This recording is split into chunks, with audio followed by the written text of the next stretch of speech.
Hello, hello, hello.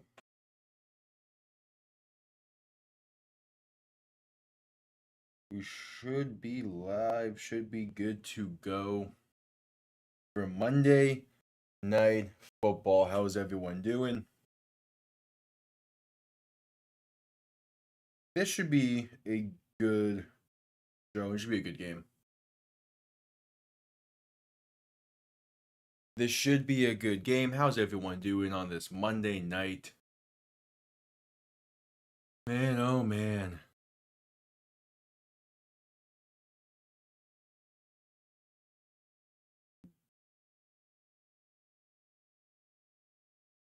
Could be an upset waiting to happen as the Saints have made the trip out to Kansas City.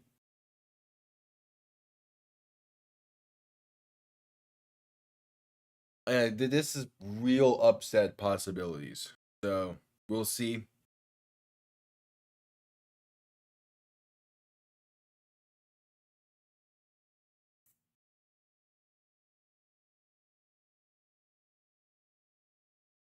But we are here. Monday Night Football. And even with the Dolphins win on Sunday, I'm still rocking my Panthers jersey. Welcome in. Did you see the championship ring for the Panthers? Tonight was their ring ceremony, so they unveiled it and it looks, man, does it look nice. It just feels good to have a South Florida team having a ring. It's been a hot minute. Yeah.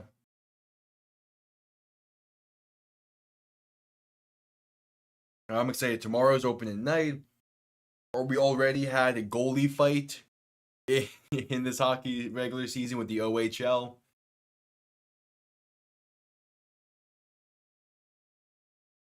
Dehydrated. Yeah. Just make sure you just keep drinking if you yeah. Make sure you keep drinking. Obviously, don't drink too much. That is a real thing. That's dangerous. But feeling dehydrated, just try to keep drinking, I guess. Yeah, but I've had moments like that. Well, not too recently, but it's definitely been a weird past like 4 days. So we're here, week 5, capping off with the Saints and the Chiefs. So to those who weren't here last night, I didn't end up doing the Cowboys Steelers game because that was delayed an hour and a half, and I was not going to be live till 1 a.m. at this point in time with everything. So, but I did adjust a little bit. The chat's off to the right here, so if you see me looking there, that's why. Exactly. Exactly. We get to see an actual championship caliber team play tomorrow. As Jamal Charles gonna be banging the drum here at Arrowhead to kick things off as the Chiefs crowd gets going. Again, could be a trap game for the Chiefs. The Saints are a pretty solid team, looking to bounce back. So we'll see. But we do have the Saints getting the ball first.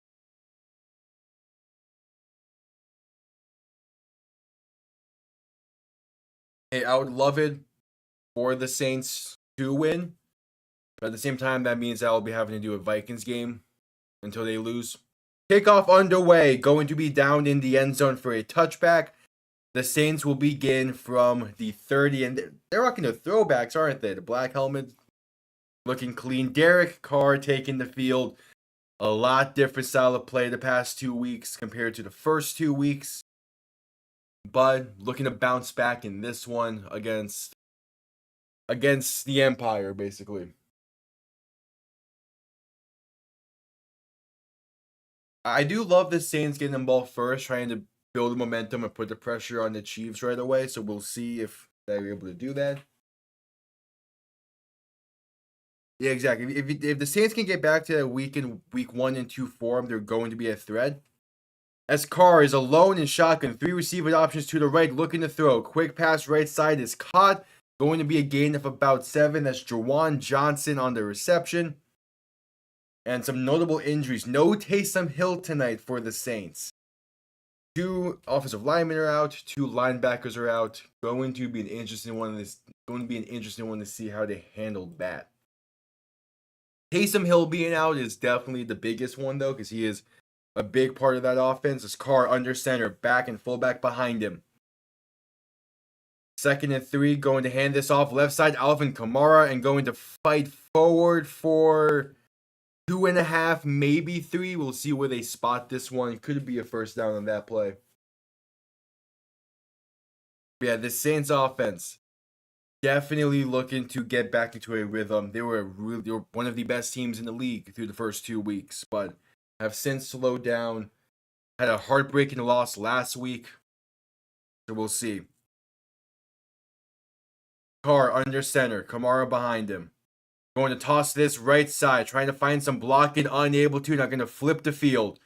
Kamara still on his feet. Has room to run. Going to get the first and more. Past the 45 to the 48. Alvin Kamara finding a lane as best as he can there. Yeah, just no room to run on the right side, but luckily he was able to flip the field successfully there. Carr tried to lay a block, didn't really do so. But it's a first down nonetheless for the Saints. Ball in the 48. Carr under center. 3 receivers to the left. Going to hand this one off left side. Room to run. Finding the lane. Going to pick up 9 on the play. And not sure who that was. It was not Kamara. That was... Oh, it's Jamal Williams on the carry. Hell yeah. Hey, the Strouds should be pleased this week because that was a good win against the Bills. So, Carr looking to throw in 2nd and 1. Pass left side is caught by Chris Olave inside the 40 to the 39. First down, New Orleans. Yeah, the Texans got a very close and very nice win against the Bills. Hopefully the Strouds are pleased. I haven't had time to watch the if Week 5 was scripted yet from him. Because I've been setting up shooting everything. Superior car this week. I'm not worried about the Strouds fucking up my car. That's for sure.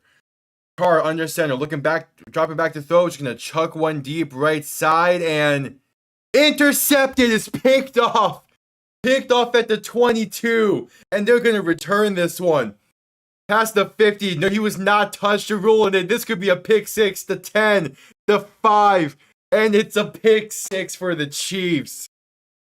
Man, oh man. Carr threw it off his back foot trying to throw it away. And a one-handed grab. The question is just, are they going to rule that he gave himself up? They're saying he was down by contact. Either way, it's an interception for the Chiefs. That's a terrible throw. Looking for Rashid Shaheed. Yeah, that's picked off. One-handed grab. Trying to just throw it away. And put way too much air under it for a throwaway. That was Brian Cook on the interception. Shouts are please. Yeah, nice. Again, it's not the Strouds I'm worried about this week for my car. Fucking Milton coming in. But it should be fine. I made sure it's in a safe spot before it.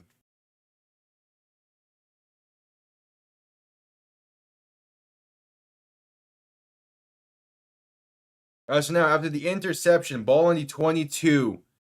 Mahomes in shotgun, back to his left.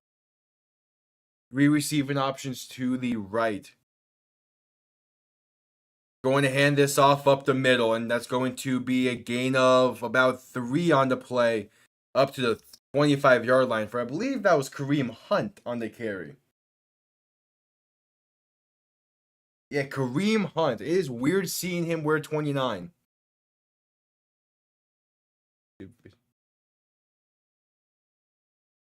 Yeah, I get that. It makes sense that the Bills will know because that was a. I need to watch that after stream because I do love those videos. Mahomes alone in shotgun, 3 receivers to the right, looking to throw in 2nd and 7. Saints only rushing 3. Mahomes stepping up, going to keep it himself left side. First down and getting out of bounds after a gain of 9 up to the 33-yard line. Just about. First down, Kansas City. You can't only be rushing 3 against Mahomes. You just can't.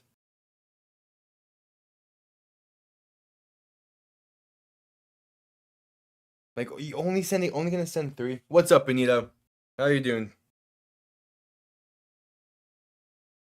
All right, Mahomes under center, back behind him, going to hand this off up the middle, and that's going to get up to about the 37-ish, 38. That's Kareem Hunt once again. Ah, damn. That sucks. Hope you feel better, Benito.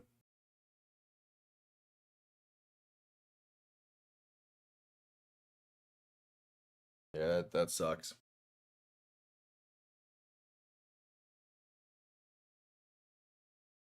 Halfway through the day, felt. Yeah, those type of just random sicknesses are the worst. Mahomes going to hand this one off up the middle once again on 2nd and 6. Going to gain about 4, maybe 3 on the play for Kareem Hunt once again. Yeah, again, hope you feel better. Yeah, being sick like that sucks.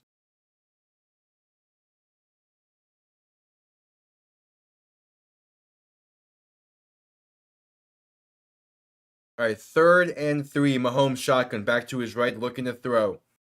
Has time, going to step up, pass over the middle, caught by Travis Kelce up to the 45-yard line. A gain of 4, enough for a Chiefs first down. Oh, it's going. That's for sure. But on this past Saturday, I made sure to completely stock up on everything. Filled up on gas. Like middle of the week last week, so I'm good on that part. But I moved my car out of where I normally park, just so that way it doesn't get destroyed by the floods potentially. Mahomes shotgun back to his right, looking to throw in 1st and 10. Has time, pass over the middle, wide open. Travis Kelce inside the 35 to about the 33. Maybe it's like before I started stream, I was watching a little bit of the Hurricane Watch stuff for like a NBC, and it's like the models are saying that it's going to drop to like a Cat 3 by the time it makes landfall, which is a lot better than what it currently is at, which is a Cat 5. So I'm not too worried where I'm at in Central, but the coastline is going to be wrecked again. Mahomes, quick pass right side for Travis Kelce, going to be a gain of about 6, maybe 7. Already on this first drive, Kelsey's been a lot more involved than he has been all season. I'm wondering, yes, yeah, definitely stay safe over there for you, because the coast is still trying to recover from Helene like 2 weeks ago, and now Milton's coming in, so definitely stay safe best you can.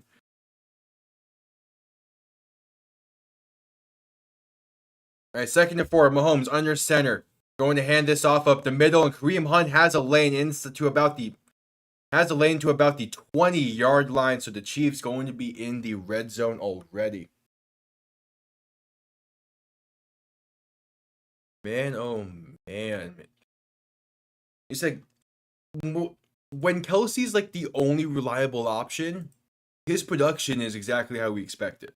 But when you add in Rashee Rice, when you add all the other potential options, like Kelsey doesn't need to be a big factor, but he's able to today because they need him to be. Mahomes under center, back behind him, going to play action, looking to throw, rolling out to the right, pass over the middle, going to be caught inside the 10, down to the 5.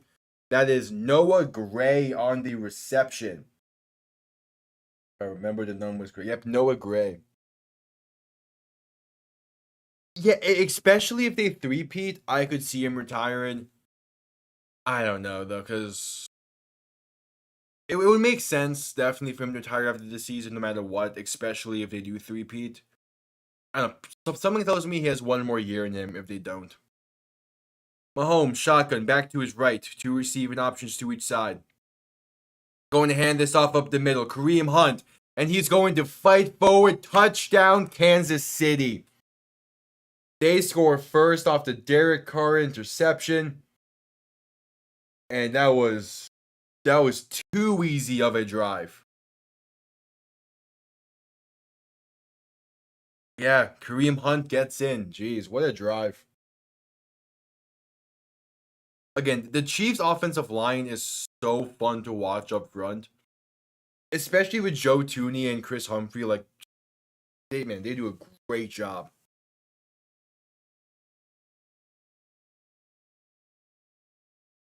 And the extra point to make it a 7-point game is up and good. Oh, Saints fans have been on death watch since Breeze retired, basically. I mean, you go from Jameis Winston, Taysom Hill, Derek Carr, you have Ian Book starting the game. Like, Saints fans have been through it the past couple years, in part because they're in so much cap hell that they can't go out and get a true worthwhile quarterback, and then they also don't want to tank because the division is so easy, where it typically is easy to win. But they're getting to the point with how the Falcons and Bucks look that they're gonna need to like truly invest into a future at some point. Yep, that brings us to a commercial break in this one.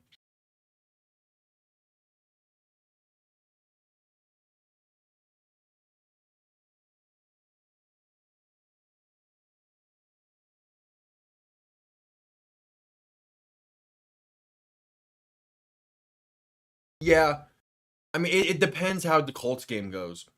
I would be over the moon with an 11-6 season right now after how the past few weeks have went. I mean, our schedule isn't that bad for sure. It's just we need the offense to step up at some point. Because the defense can't be playing as well as they have forever. So I'm hoping that with the win against the Patriots, it provides more because if you really think about it, if the special teams didn't play like absolute dog shit, we win that game 21-10, or like some roughly around that point. We put up 21. It's a weird looking 21, but it's 21 nonetheless. Well, I guess it could be 22. Either way, it's 20 plus. So not a bad offensive week. Keep losing division is out. Yeah, definitely. That Monday Night Football next week is going to be amazing. Jets and Bills. That's a big one. Like, I feel like the offense has found its rhythm a bit, and we'll see how it plays against the Colts after the bye and everything. But the offense played a pretty solid game, in part because they just said, "Fuck it, we're gonna run the ball down your throats. What are you gonna do about it?" To which the Patriots responded with nothing. But obviously, you can't have that kind of game plan every single week, as much as I would love it. But not every team is going to be able to be ran on like that. Every time I talk football out loud, I'm always like, damn, there's so many things that can be said when we're talking about football that does not sound right. All right, the Chiefs had to kick this one away after the touchdown drive off the interception. The Saints are going to down this in the end zone for a touchback. They'll begin from the 30. Derek Carr looking to redeem himself. It was a pretty solid drive that the Saints were building the last time out, but a terrible interception led to the turnover. Yeah, I was also at that preseason game. It was not good. It was not good. But it was fun to be even because the thing with preseason is I love Tampa Stadium. As Carr gonna hand this off left side for Alvin Kamara, gonna gain about 3. I love Tampa Stadium. Raymond James is a great stadium, and it has the best environment out of all the Florida teams. Like you go there and you truly feel like you're at a Buccaneers game. It's fun to watch games there. Because I was at the preseason game and I was at Bucks Falcons last year. It is a fun ass stadium. I was too. I was sitting right in like in a section right in front of the pirate ship. It was great.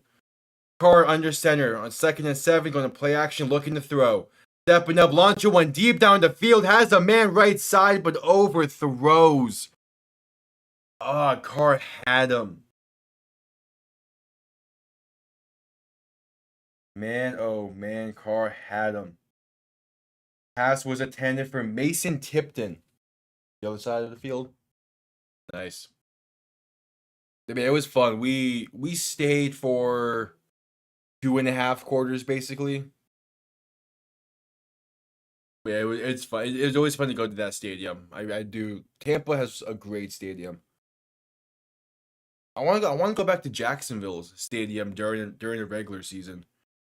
Carl looking to throw a quick pass over the middle on 3rd and 7, going to be brought down instantly at the 35. Mason Tipton on the reception, but a 4th down coming up. 3 and out for the Saints. My first football game? Hell yeah. But I definitely recommend regular season Buccaneers games because those are a lot of fun to go to as well. And the player introductions just add on to the atmosphere that Tampa has. And then I need to go to Jacksonville for a regular season game, but I don't think the Dolphins play there anytime soon. So I need to see kind of what the schedules look like. The Saints set to punt this one away. Comes off clean and going to be returned beginning from about the 16, gets up to about the 23-24. McCole Hardman on the return. The Chiefs will start things off from there. Yeah, I like every Florida team as well. But it's like if it's between Miami and Jacksonville for the final playoff spot, Jacksonville can go fuck themselves.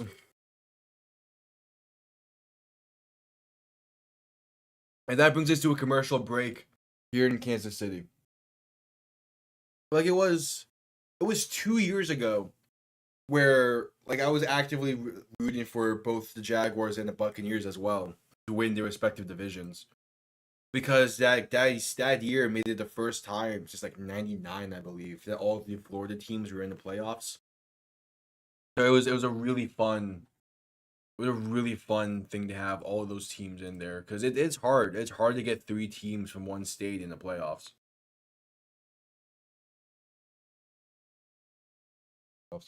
Yeah, no, Jacksonville's not making it this year, but I'm just saying like in general on that aspect, but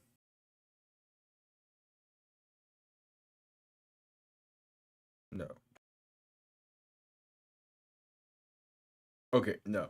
That hold on. Let me see this commercial again, please.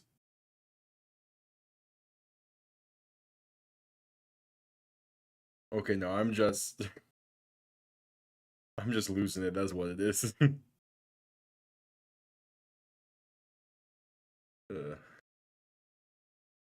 That's what happens when we see a snippet of a commercial. You don't fully understand what's happening with it.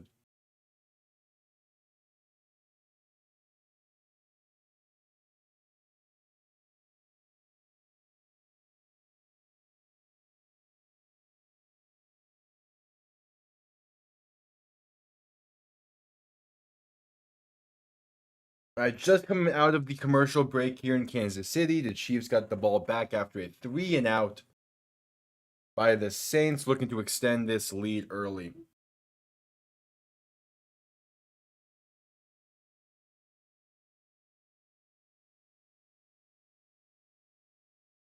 Oh, there's the sighting. The first one tonight, Taylor Swift's being shown. Cheers. Mahomes under center, back behind him, 2 receivers to each side. Going to play action, looking to throw. trying a screenplay left side, but the running back got brought down trying to do a chip block. So it's essentially just a throwaway.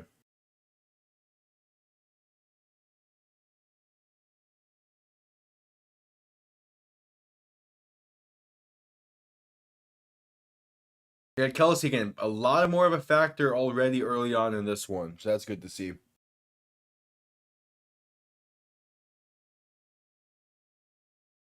Mahomes, shotgun, back to the right, 2 receivers each side. Going to hand this off left side for Kareem Hunt and going to gain about 4 on the play.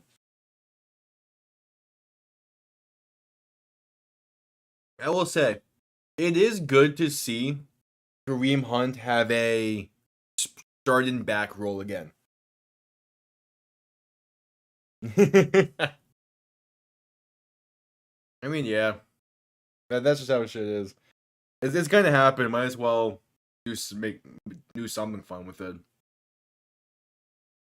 All right, Mahomes, shotgun, back to his right. 3 receivers to the right on 3rd and 7.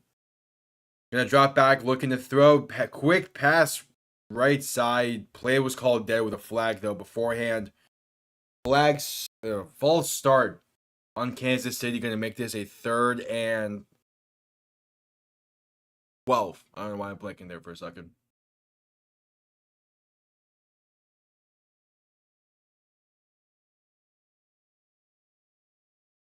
Is that right tackle again, Taylor? They're gonna be calling a lot on him, huh? Yeah, Jawan Taylor. All right, Mahomes, shotgun, back to his left, 3 receivers to the right, looking to throw on 3rd and 12. Gonna dance in the pocket, roll out to his right, trying to find someone downfield, throwing it.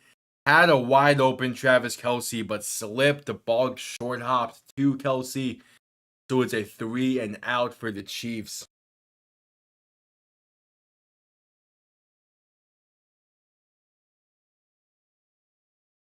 Yeah, Mahomes trips and couldn't get a proper throw on that. Kelsey's wide open there. That was a correct read, but just trips, trying to make just trips while he's doing his wind up. All right, so the Chiefs set to punt this one away now to the Saints. Matt Ariza, former Buffalo Bill for like 2 weeks. The punter. Oh, and the play clock run. Okay. Punt comes off clean. Going to be returned beginning from about the 24. Has room to run. Down that left side. Going to be brought down eventually. Bouncing off defenders. Still going. Going to get out of bounds around the 37. But there's a flag on the play. Most likely going to be holding. So a great return. Going to be brought back in the end.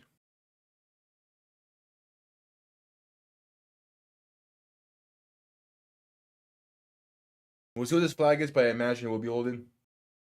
Even some. Okay, follower. Yeah, there's.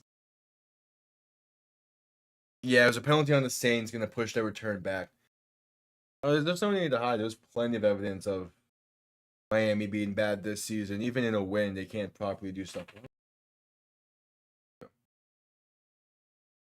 Yeah, there's just tune on. Honestly, even the week 1 win against Jacksonville when Tua was playing, the offense wasn't doing much until the 4th.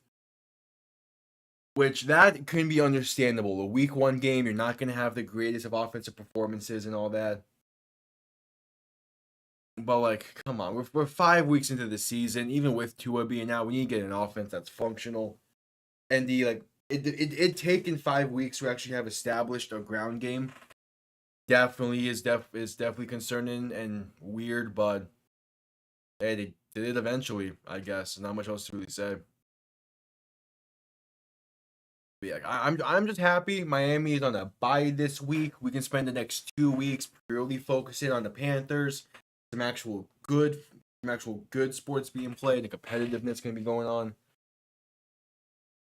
I don't got to sweat. Sunday's gonna be amazing. Might do 4 games on Sunday. We will see.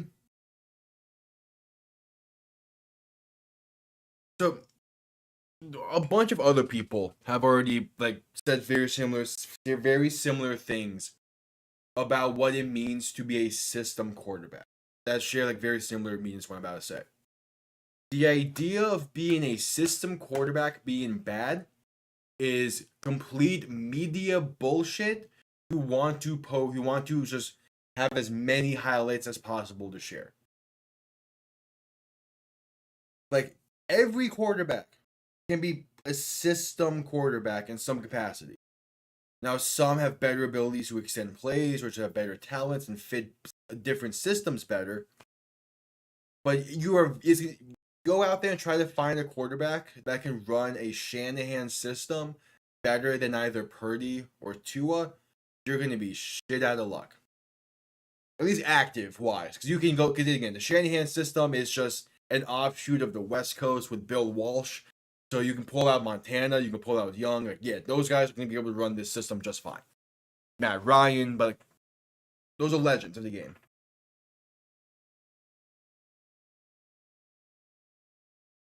But like when it comes to purely Shanahan, like Elway as well, he ran a Shanahan style. But when it comes to purely active quarterbacks, no one runs the Shanahan system better than Tua and Purdy. Flag on the play pre-snap, probably going to move the Saints back even more. Yep, false start. But then, like on the same offshoot, when it comes to a run and gun style or an Andy Reid style of system, no one's going to be able to run it better than Mahomes.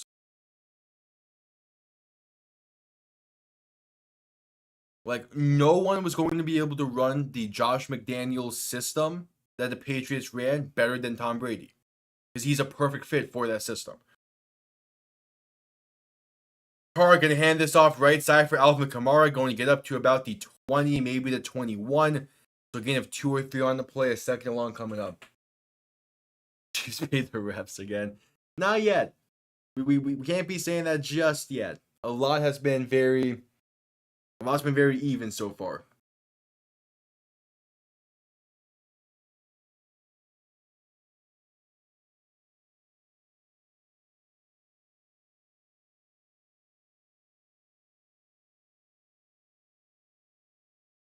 All right, 2nd and 13, ball on the 20. Carr under center, back behind him. 2 receivers each side looking to throw.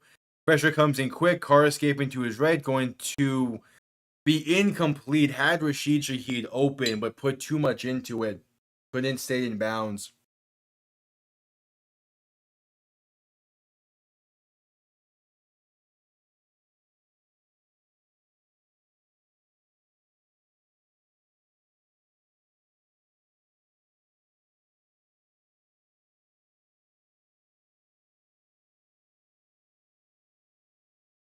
All right, 3rd and 13. Carr, shotgun, back to his right. 3 receivers left, looking to throw. Launching one. Deep downfield over the middle. Going to be incomplete. Rashid looking for a penalty, and there's not going to be one. I don't know how many penalties there'll be tonight. There should have been. I mean, maybe. I don't know. That's gonna be talked about. Rashid Shaheed ran straight into a Chiefs safety, but they were they were both trying to track the ball and ran into each other. Yeah, the Chiefs player turned his head. They were trying to track the ball. You can't really call a penalty there. It's not like there was blatant attempt to pass interfere.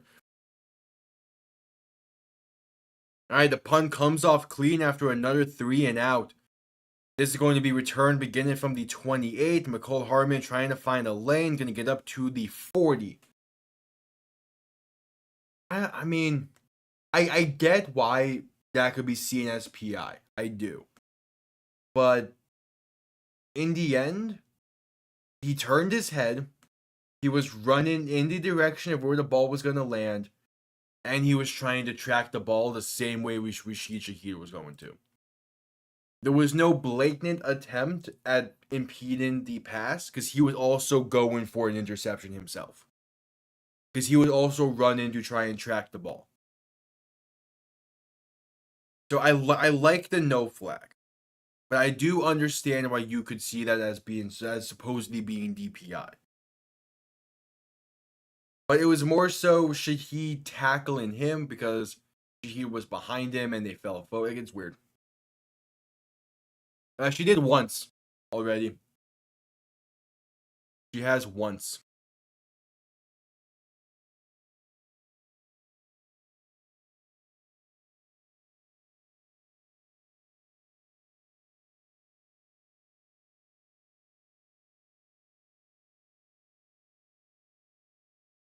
I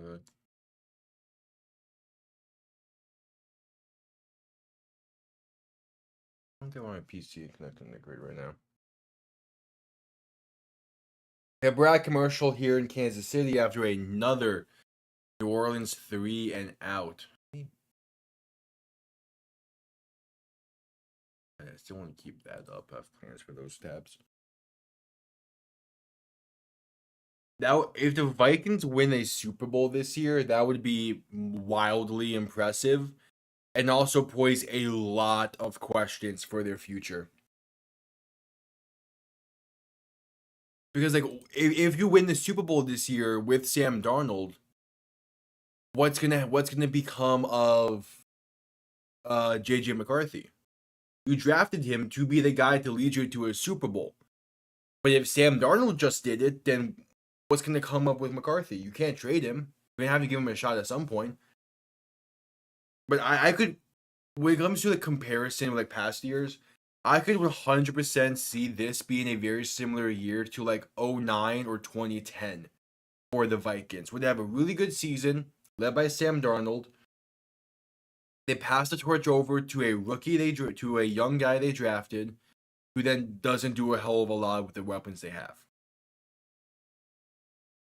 Same way that they passed the torch from Favre to Christian Ponder in 2011. Mahomes toss left side on 1st and 10 for Kareem Hunt. Going to get the outside and gain about 8 on the play.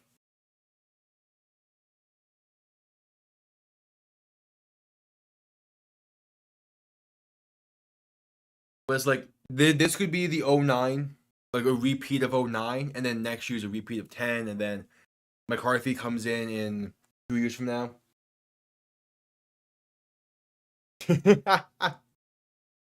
I mean, the Chiefs, that's the thing, though. The opposing quarterback isn't necessarily going against Mahomes. They're going against that defense of the Chiefs. And they're coached really well. Mahomes going to throw it on 2nd and 3, left side, caught for the first down. A gain of about 5. That's Jody Fortson on the reception.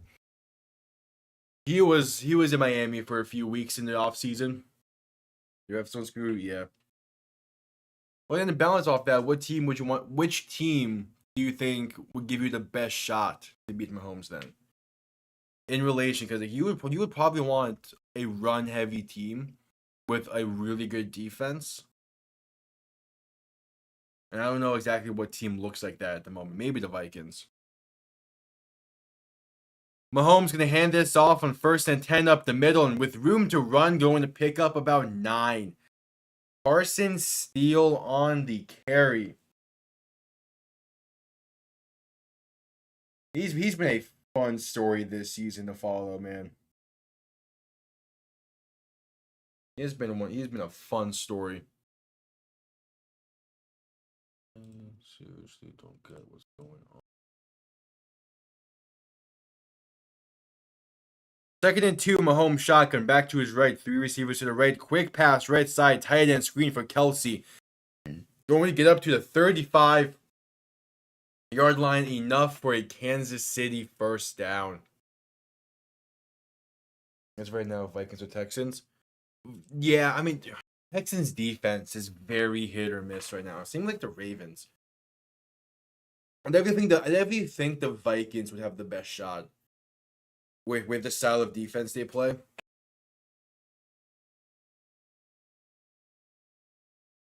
All right, Mahomes under center, back behind him for what might be the final play of the quarter as the clock is ticking.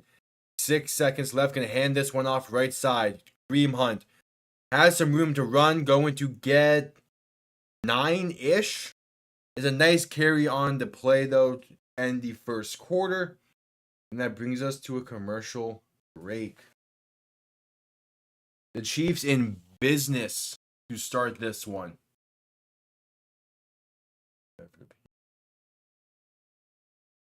I don't know if it'll be that bad when the Panthers play the Chiefs. It definitely won't be pretty. When is that game scheduled for? Week 12. Okay. It's in Carolina at least. There might be 1,000 fans in the stands, but it's in Carolina still. Actually, no. The Chiefs fans alone would make that stadium nearly packed because the Chiefs travel incredibly well, and understandably so that they travel really well.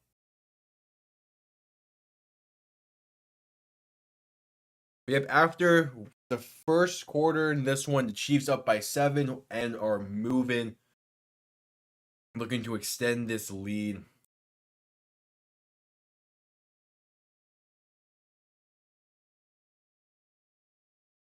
Definitely curious to see what tricks the Chiefs might have up their sleeve later as we go later in this one. And now there might be. I mean, we'll see how the Panthers look by that point. There might be. I do think there will be some Panthers fans. Definitely, it won't be all Chiefs because that's just unrealistic to assume that there are going to be some Panthers fans to show up. Maybe it's a case where they show up just to watch the Chiefs, but still root for the Panthers. That's a possibility. I know when the Marlins play, that's a situation for most cases when there's another high quality team coming to town. Like over this past summer, I was thinking about going to a Marlins game whenever the Yankees were in town, just so I can root for the Marlins, but at least have a good team to watch.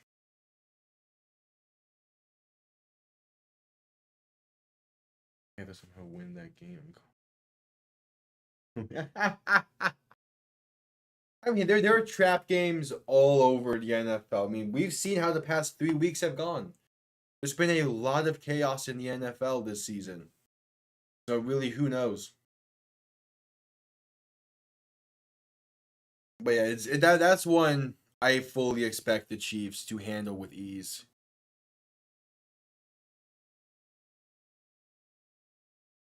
Just because, again, who they're playing. All right, first play of the second quarter, Mahomes in shotgun, back behind him. 3 receiving options to the left, ball on the 28. Play action looking to throw, pressure coming in quick. Mahomes gonna dump it off left side. Kareem Hunt has room to run and blocking down the field inside the 15 to about the 12-yard line. The Chiefs are in the red zone already. I might feel bad for them. I mean, maybe. Not probably not though. Because every game, again, unlike in the NBA, the NHL, MLB, you can if you're a really good team and a high quality team, you can afford to drop a game or two here or there that you're expected to win. In the NFL, not so much. Mahomes shotgun back to his right, 2 receivers each side, going to be a touch pass right side.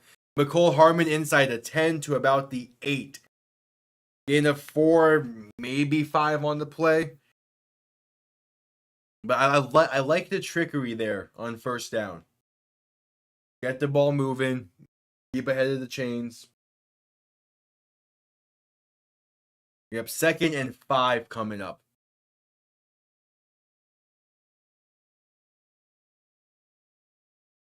Ball inside the 10 at the 8. Mahomes shotgun back to his right. 2 receiving options each side. Now motioning Kelsey from the right to left. Looking to throw. Has some time. Going to step up. Roll out to his right. Flag on the play. Pass for the end zone. Caught. Touchdown Kansas City. Noah Gray. But this is most likely going to be brought back due to a holding. And there it is. Jawan Taylor once again called on a penalty tonight. This time for holding. Going to push the Chiefs back to the 18-yard line. Oh yeah, that's holding. He then tried to let go and be like, nope, not me. But yeah, that's holding. That's the thing. Jawan Taylor is a solid tackle. The issue is his false starts mainly, but that's just because they really target him for those. And then the occasional holding, but Mahomes, shotgun, back to his left, 2 receivers each side, 2nd and 15. Escaping the pressure, going to run up the middle and pass to Kelsey, get it back to the initial line of scrimmage, basically. Or no, get back to about the 8-yard line, so a 3rd and short coming up. That was Kelsey's first reception in the red zone this season. God damn. Yeah, Mahomes' pocket presence is amazing. I know I'm sounding like Collinsworth right now, but bear with it. It's hard to find quarterbacks with great pocket presence, and Mahomes has it. In shotgun, looking to throw on 3rd and 5. Has time dancing in the pocket, but still beautiful pocket being formed. Spinning in the backfield, going to throw it over the middle, incomplete. A lot of unnecessary movement there from Mahomes, but still didn't throw an interception. I don't know. A lot of unnecessary movement in the pocket there. So again, for as good as his pocket presence is, there are moments like this that it's just like, what are you doing? Like that spin killed the play because he had a man open, but the spin unable to get his feet set. It was an off-target throw.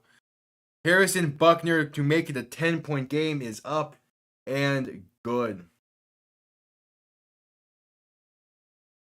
Chiefs take a 2-possession lead with about 12 and a half-ish to play. Nearly a disaster on the hold, but they got it through. Yep, 12:39 to play. That brings us to a commercial break.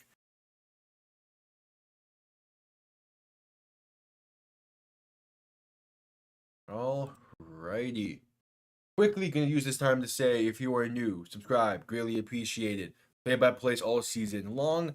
A potential for 4 games this upcoming Sunday, because we have a London game, and I might be thinking about making up for not doing Sunday Night Football last night, but for the most part, every single primetime game, every single Dolphin game, or at least as many as I can get to. Subscribe, really appreciated. Leave a like while you're at it as well. Stick around. Love to have you.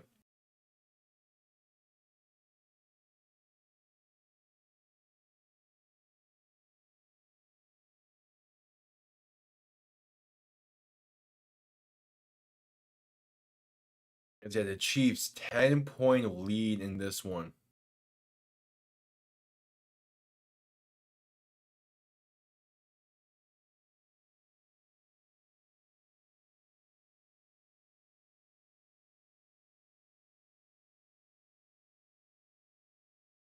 Man, I mean, the Saints need to eventually put a drive together. They had that first drive of the game that was looking solid until the pick, and then it's been 2 straight 3-and-outs. They need to get a drive together if they want to stay in this one. But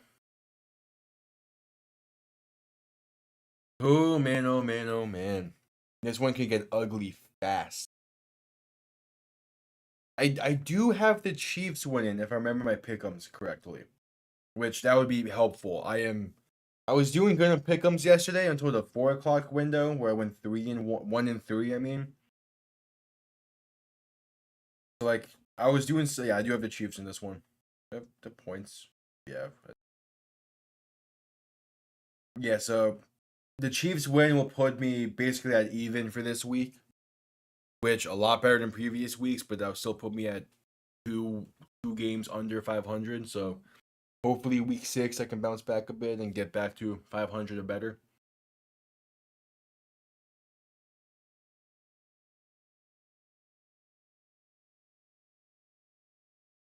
All right, back from commercial break here in Kansas City.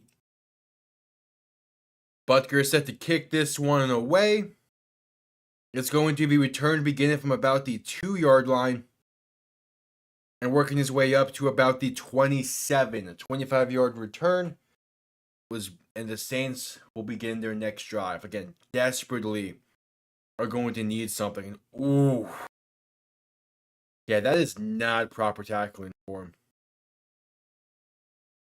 Crowning the helmet to the shoulder of Travis Kelce, like, just nah. Can't be doing that.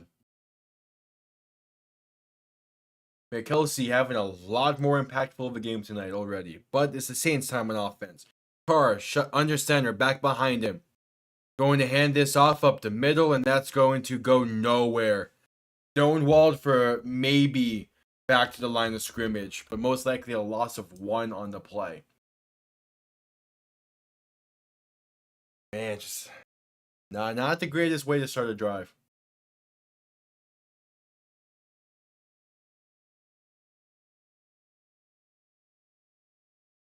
And not a great first quarter for Derek Carr either.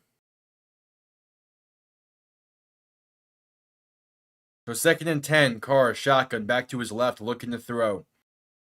Has some time, going to throw it left side, and it's going to be caught and pick up maybe 5-ish on the play. That's Jawan Johnson on the reception. So arguably a big 3rd down coming up.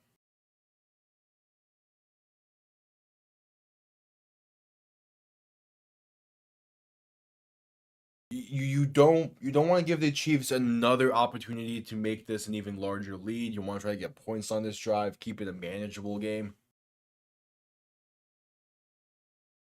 As Carr alone in shotgun, going to look to throw on 3rd and 6, has time, pass left side, caught by Alvin Kamara, down to the 40, enough for a New Orleans 1st down.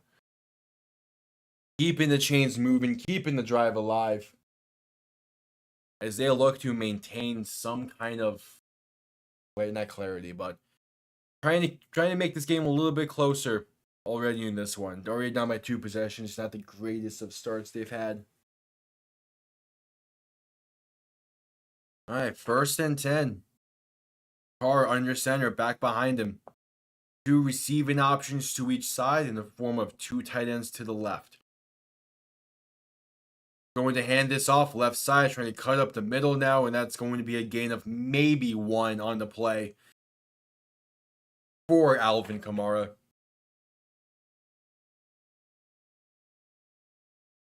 Yeah, I mean, Derek Carr, he's been bouncing around offensive coordinators the past 4 years. Greg Olsen, no, not the one you're thinking of. Nick Lombardi, Pete Carmichael, and this year, Clint Kubiak. So 2nd and 9, Carr and shotgun, back to his left. 2 receiving options each side. Going to look to throw. Going to throw it over the middle. Has a man open. Caught for the 1st down and more. Down inside the plus 45 to about the 44 is Rashid Shaheed on the reception. And there we go. The Saints are keeping it relatively simple. Just getting some yards. Keeping the drive moving. Again, you want to have points on this drive.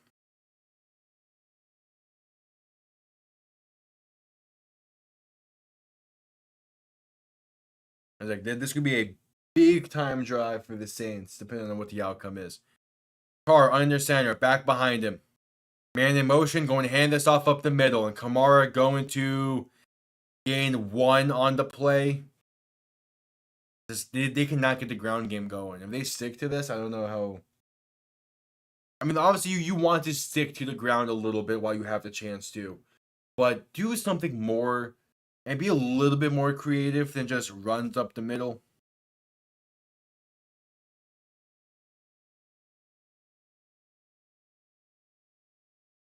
I do love those Saints helmets, though. Those are beautiful looking.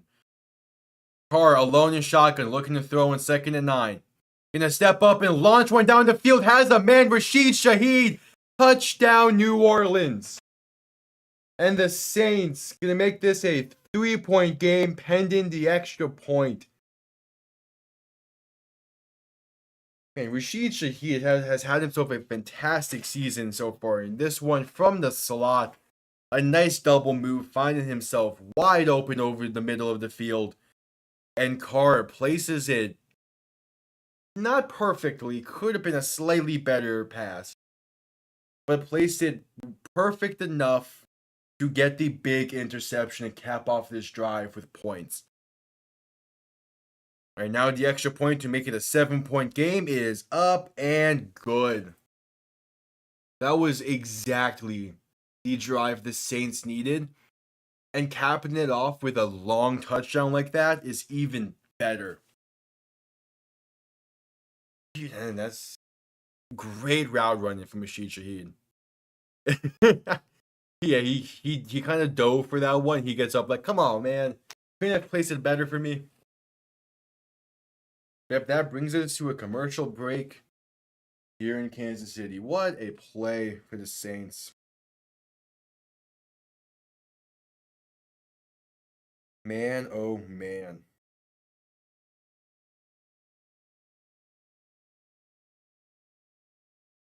Ooh, boy, oh boy, oh boy.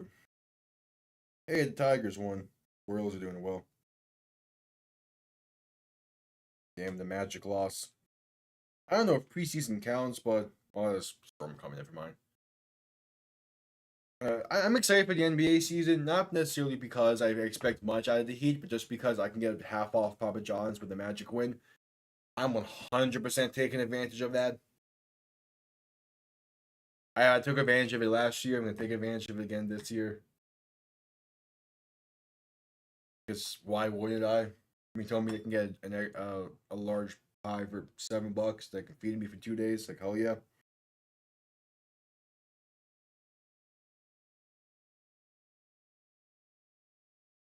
We have select commercial here. In this one, the Saints, a nice drive to make this a 3-point game. Looking to pull off an upset and get back on the right track. They're gonna need to, man. Both the Bucks and the Falcons looked fantastic on Thursday Night Football. Both of them at 3-2 on the season. The Saints play Tampa next week in what should be a really good game. So, like, they're gonna want some momentum entering that one, even though I believe it's a home game, so that'll be even better if they can win today. Let's see, week 6. You know, not the greatest of slates for the most part, but there are some games that definitely stand out as like really good. One of them is Tampa, New Orleans, but there's a few others like Washington, Baltimore that should be a great game. With Miami being on a bye week this week, I have free range of any games on Sunday, which I'm gonna take full advantage of.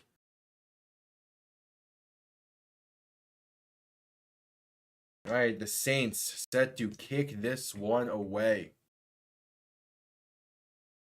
This is going to be returned and muffed, but return beginning from about the 5 and going to work his way to about the 20 before being brought down. Good coverage from the Saints and the Chiefs. Going to be starting from solid field positioning, but definitely could have been better with the new kickoff rules. Guy Moore was the return man there who muffed it. Yeah, that is. Man, that is a beautiful route running on the double move. All right, Mahomes under center, back behind him on 1st and 10 from the 20. Going to hand this off left side for Kareem Hunt, who's going to work his way up to the 24 before being brought down and kind of hammered on the play. 2nd and 6 coming up for the Chiefs. I mean, if the Saints defense can make another stop, the Saints are right back in this. 9th receiving touchdown of 30 plus yards. Or 30 on a 30 plus yard throw. Jeez. Typically that's like a Tyreek Hill stat, as there is a Chief player down on the ground. And the medical staff is taking the field. So is Andy Reid. Now it's going to bring us to an injury timeout and commercial break. Hope all is well.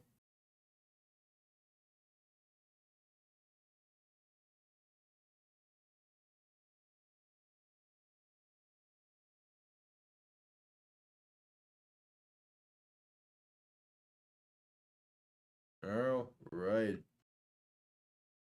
Yeah, I always like first down run plays, especially if they go for like 4-ish yards, because it getting ahead of the chains and it builds good momentum for that drive. The key thing though, like it could be a incomplete pass, could be a short pass, could be a run for no gain. The big thing is you just don't want to lose yards on first down and get behind the sticks. But yeah, a 4-yard run, every team will take 4-yard runs. Like if you can consistently run the ball for 4 yards each play, you're in good shape.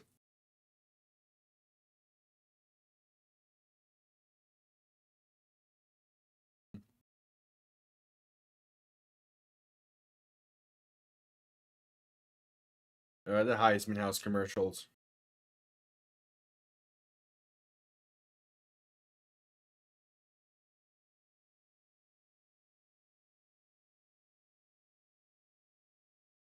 Yep, still that commercial in this one.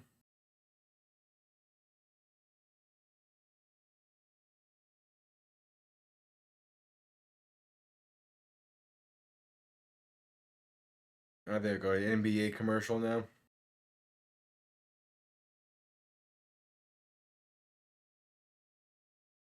Wait, is an in-season tournament commercial?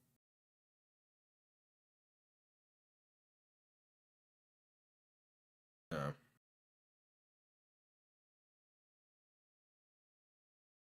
Yeah, it's just a commercial for the NBA. October 23rd is a kickoff day, or tip-off day for that one. All right, 2nd and 6. Mahomes and shotgun. 3 receivers to the right. Ball on the 24, looking to throw. Going to step to his right, trying to escape some pressure. Now really feeling it, just going to throw it away, right side, incomplete. All right, so 3rd down. If the Saints can force a 3 and out, they're in a pretty good spot to be in, especially with how the offense looked on that last drive. Again, you want to force the 3 and out here. 3rd and 6. Mahomes and shotgun. Back to his left, 3 receivers to the right. Looking for that 30-yard line. 8 minutes to play in the half. Man sent in motion from the right side, going to look to throw. Mahomes stepping up, going to roll to his left. Going to keep it himself left side, going to stretch forward. It's going to depend on the spot. They're giving him a gain of 7 on the play. Enough for a Chiefs 1st down. The defense played well for the they left Xavier Worthy too much space, but the front 7 got home in time. They got pressure on Mahomes quick enough to where Xavier Worthy being that wide open didn't matter. Mahomes, shotgun, back to his left, 3 receiving options to the right. Worthy, sent in motion from right to left, and look to throw. Quick pass, left side. Todd brought down near the 39-yard line. That is Juju Smith-Schuster on the reception. What are you mad about? Oh, this has been a pretty solid game so far. Definitely already looking a lot better than last night's did, but last night also ended in a great fashion.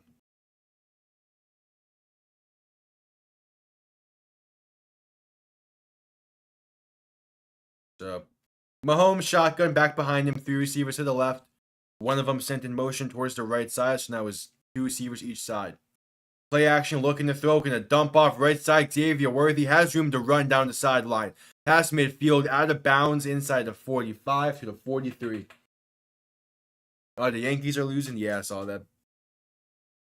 I mean, for sports like baseball and basketball, college football, I am all for chaos. So as chaos in any form. So bring it on. Give me a 7-game series between the Yankees and Royals that ends with a pitch clock violation with a 3-2 count. Just pure chaos. As there is a Saint player down on the sideline being looked at. Yeah, he's down on the Chiefs sideline. We're going to probably be sent to a commercial break again. Dallas and Memphis are tied at halftime. Cool. Yeah, don't get me wrong. I am excited for the NBA season. I am. But I don't know exactly how much I'm going to properly pay attention. Man, at the commercial break, I'm assuming all things are fine come Wednesday night. We will be talking about the Western Conference this Wednesday night on top of everything else. But that's assuming the storm isn't that bad. And I don't think power will go out and all that. We'll see. If not, we'll be talking about the Western Conference definitely next week, as well as I believe on the schedule is also award predictions. Let me see. Yeah. So yeah, with the NBA season being roughly 2 weeks away, we talked about the Eastern Conference last week on Wednesday night. The plan is to talk about the Western Conference this Wednesday night. We will see how things shape up on my end. And then once the NBA season does start, we will talk about.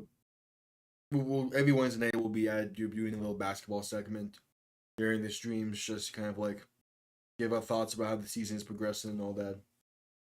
I don't know if there may be any like NBA specific content until the NFL season ends, though. I mean, there might be a stream here or there until like during the holidays and whatnot, but we'll see.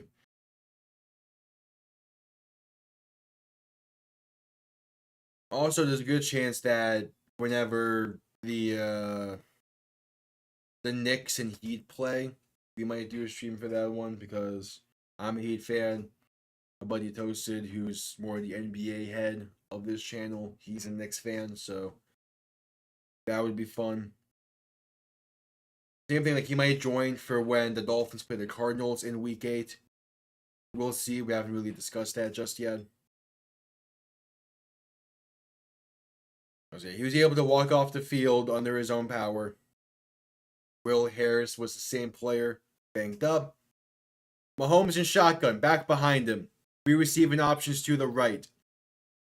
Going to hand this one off up the middle and trying to bounce out towards the right side. Going to be brought down near the 40. That is Kareem Hunt on the carry. Anyways, we have some ideas for basketball stuff. I also might just do some NHL stuff when playoffs roll around and all that. Or like when, yeah, pretty much when I have more time on my hands, like the holidays, we might do something there for the NHL. Might do a stream or two. All right, 2nd and 7. Mahomes in shotgun, back to his left. 3 receiving options to the left as well, looking to throw. Rolling out left side, going to hit Kelsey for a gain of 8. Enough for a Kansas City first down. I think they're ruling it a gain of 7. Either way, first down, Kansas City.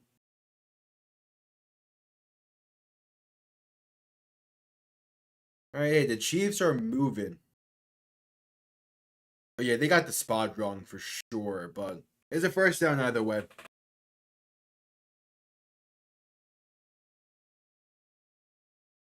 All right, Mahomes under center, back behind him. Going to toss this left side, trying to do some end around trickery, but fumbled and recovered back near the 47. Tried to do a double reverse for Xavier Worthy, but the Saints read it like a book. That's a massive loss of yards on the play. And yeah, luckily there's no other Saints in the area. A toss to Carson Steele, wanted to give an end around to Worthy. Might have been a double flea flicker there, honestly, by the looks of it. Either way, it gets blown up. It's a loss of 14. Mahomes in shotgun, looking to throw. Going to step up, trying to find some time. Not going to keep it himself up the middle. And going to be hit hard down at the 38. But there's a flag on the play. It was the same Saints defender who made the play on the previous play. Let me show some respect. I'll give. Holding on the Chiefs is the penalty. Man, oh man. Alontae Taylor. He made the play on the double reverse, or the attempted double reverse. And then he makes the play on this one. But the holding's still going to push the Chiefs back. That's a nice hit from Alontae Taylor. All right, second and 34. Mahomes in shotgun, back to his right, 3 receivers to the left. Going to look to throw, quick pass, left side screenplay for Juju Smith-Schuster. Has some blocking, spinning forward, getting down near the 43-ish yard line. It's still going to be a third and long, but at this point, you're just trying to get into field goal range. Because getting the first down's not the highest of chances. Gain of 12 on the previous plays. The ruling is a 3rd and 22. Mahomes in shotgun, back to his left, 3 receivers to the right. Mahomes going to look to throw, quick pass right side to Kelsey, going to be caught. Trying to flip field, going to toss this one left side, and going to be brought down just shy of the first. A gain of 21 on a little extended hook and ladder action. Going to pick up a massive chunk of yards for the Chiefs. I love that play design.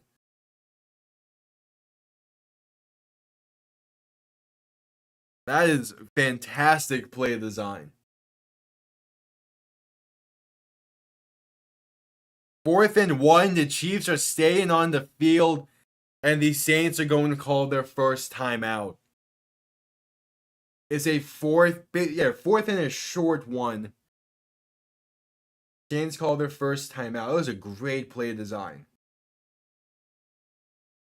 Just throw a little quick stop route to Kelsey on the right, have him run the length of the field towards the left side of it, then toss it right before getting tackled to the halfback, who sneaked out the backfield.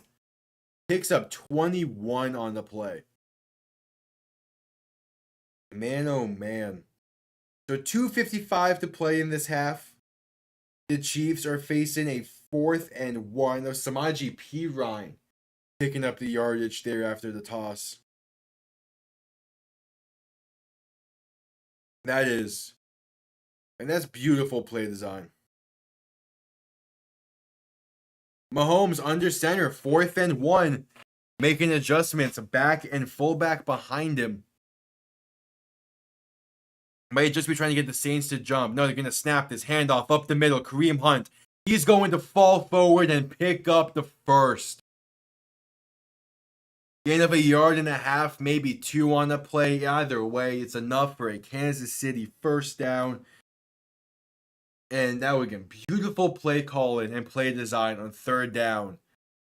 Sets up a easy 4th down conversion. That is beautiful play call and play design on 3rd down. All right, Mahomes in shotgun, back to his right. 2 receivers to each side now for 1st and 10 from the 21. Mahomes going to hand this off right side for Kareem Hunt, going to fight his way back towards the middle of the field and gain about 2 on the play. And that will bring us to the 2-minute warning. In this one, the Chiefs up by 3 and have entered the red zone for the 3rd time today.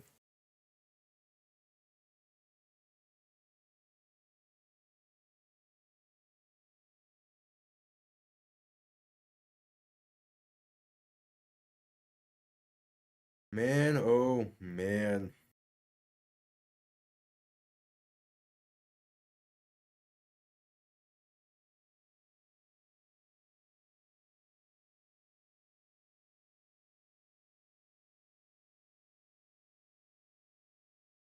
I mean, both teams are playing solid right now.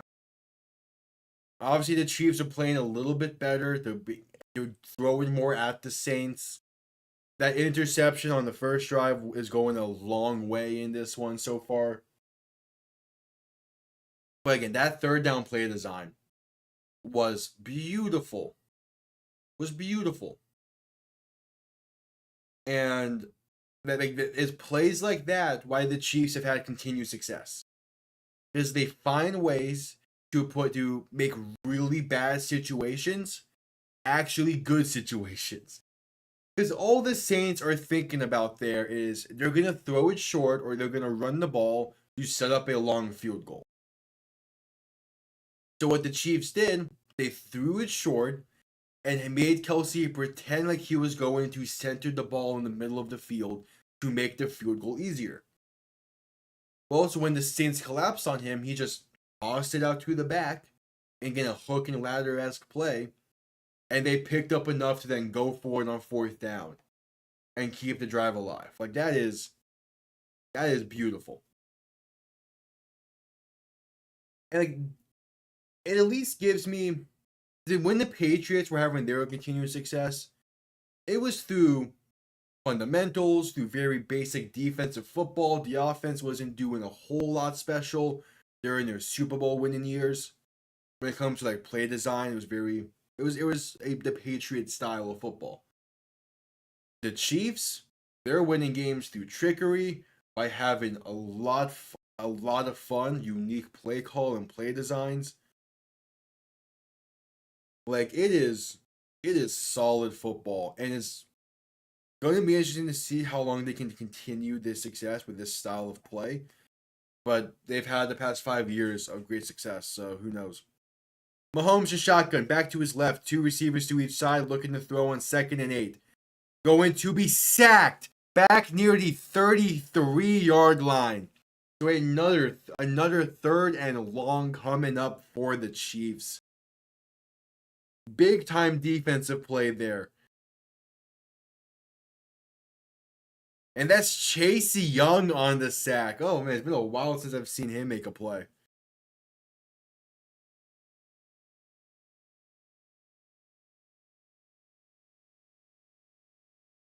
So a 3rd and 14 coming up after this Saints timeout.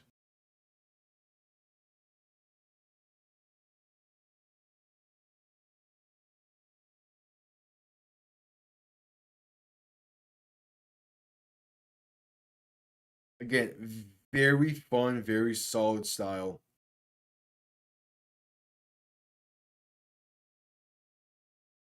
All right, 3rd and 14.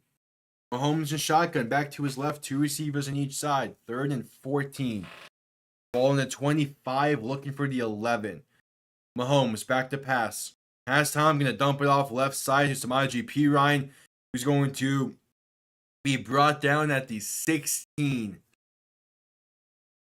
And with a minute 34 to play, the Saints are going to call their final timeout, I assume, because the clock is stopped.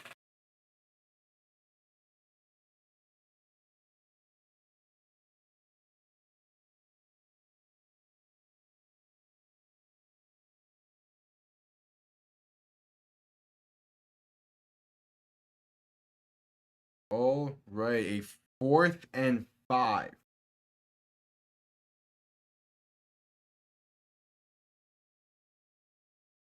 And yeah, the Saints, a minute 35 to play. Saints call their final timeout. They want to get this ball back before halftime, as the Chiefs do get ball to begin the second half. So the Saints are going to want to have a shot here to tie this game, take the lead, make it a 3-point game again. This one from 34 yards in the left hash. The kick is up from Butker, and it is good. So the Chiefs up by 6 with a minute 32 to play. The Saints have a shot. Plenty of time. They can take the lead. They could tie this game up. They could try and do something here to either make this a 3-point game again, to take the lead. Because the Saints definitely want this to be a much closer game entering the half than a 6-point one. Because again, the Chiefs get ball to begin the second half.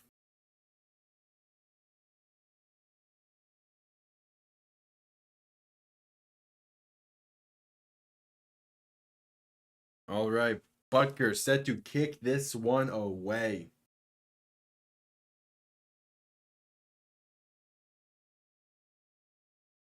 This is going to be returned from about the goal line. Oh, he delayed.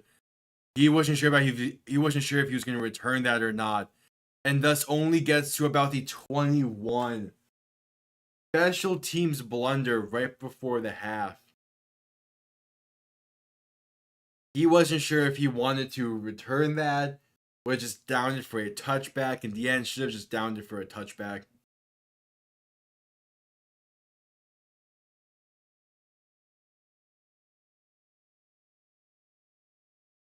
They really got a Hungry Hungry Hippos reference to showcase Kelsey's lack of production the first 4 weeks, huh? All right, Carr, shotgun, back to his left, 2 receivers each side, looking to throw. As Tom gonna launch one down the field, left side. They ruled it incomplete, saying he didn't get 2 feet in, but that nearly a fantastic grab along the sideline from Mason Tipton. I need to see if you guys feed in or not. Oh, that was nearly a fantastic grab along the sideline.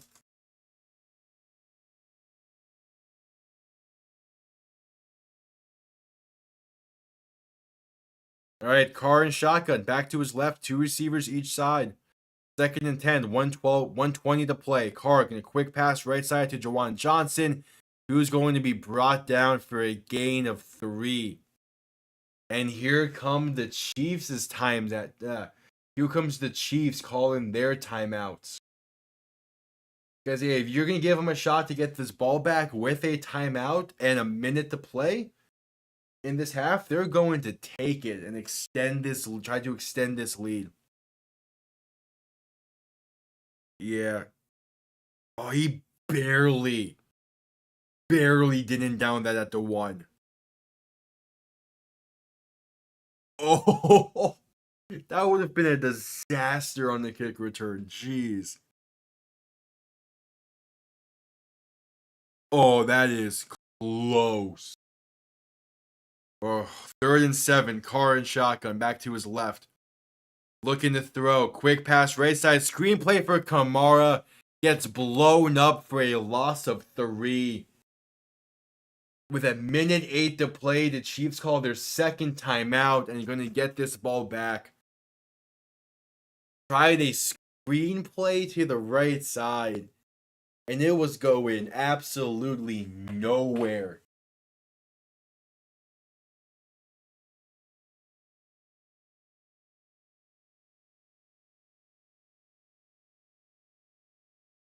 Man, that's just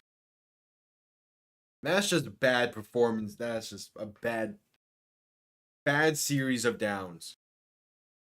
I'm saying there's a minute 12 left now. The Chiefs are gonna have over a minute with 1 timeout to extend this lead.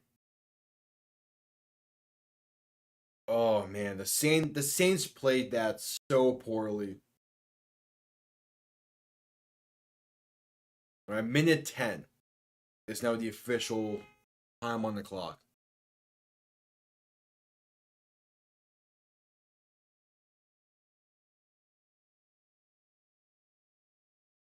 All right, the punt comes off clean. Is going to be returned beginning from the 30. But Cole Harmon trying to run to the right side and find a lane, going to go down the sideline up to the 37. So 58 seconds left, 1 timeout, plenty of time to get into field goal range or potentially score a touchdown. And try to extend this lead.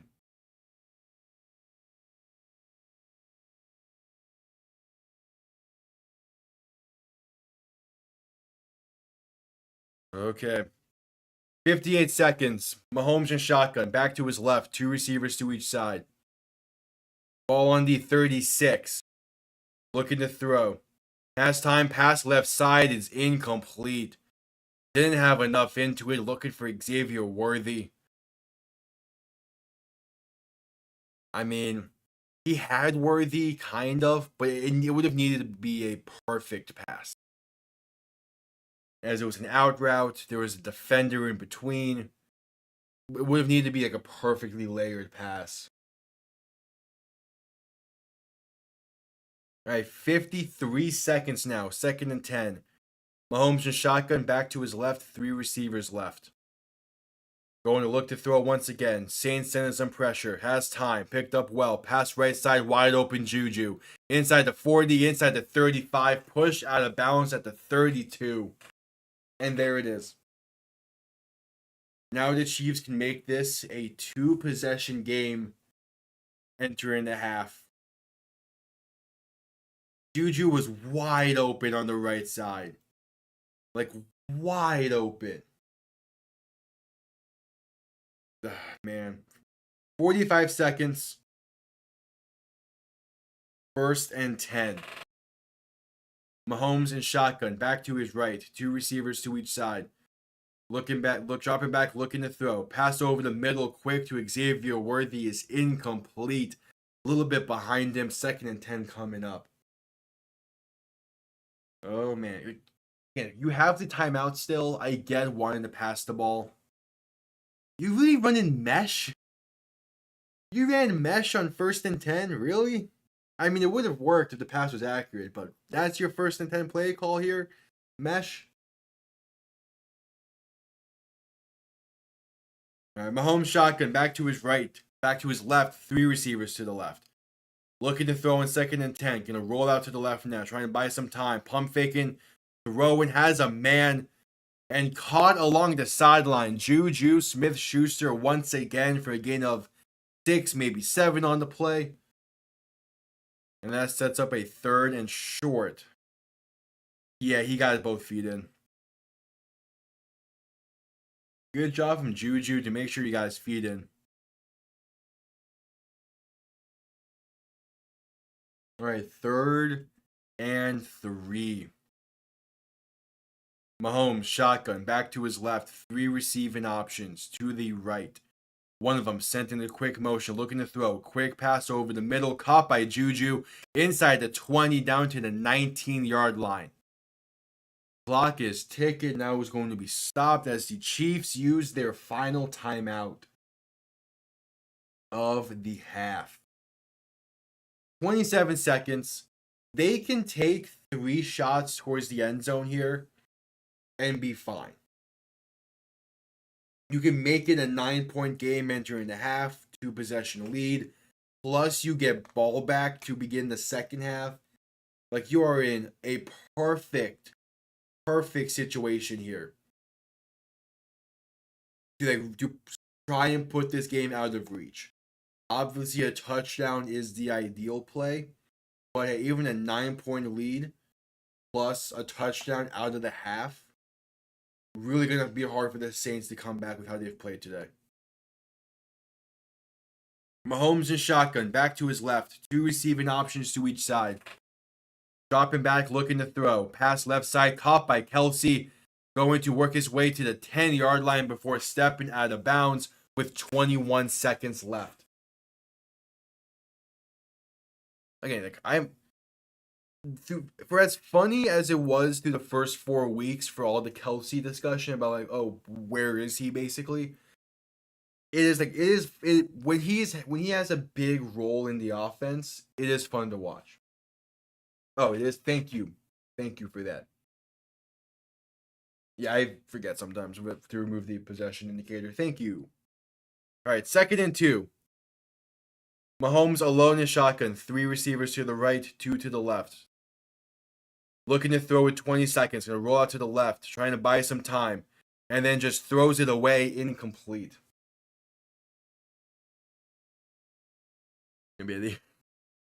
If for anyone who might have been here during the UFL streams, if not, stick around for March. I do the UFL as well. It's a blast.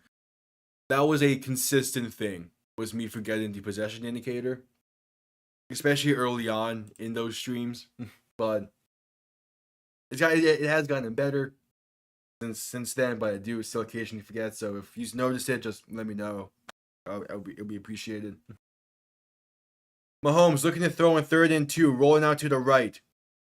Still trying to look downfield, find someone, throw it in, and then just throw it away back at the end zone, incomplete. 4th and 2 with 9 seconds to spare. And now comes the field goal unit. I don't fully love the decision for a designated for a naked bootleg on 3rd and 2 with very little time left, but hey, Mahomes makes a smart play, just throws it away. And now the 28-yard kick from the left hash for Harrison Butker.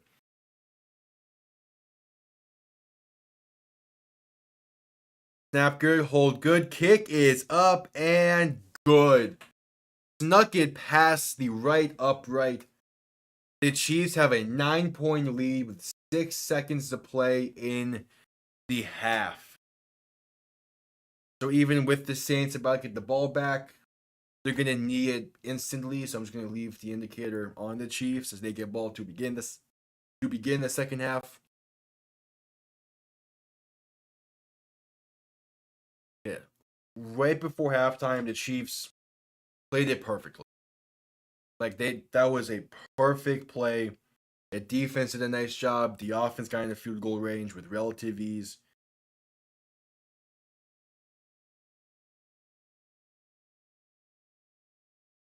All right, and then the kickoff here, and right before half, I would imagine that the Chiefs kick this in a way that enforces a return from the Saints.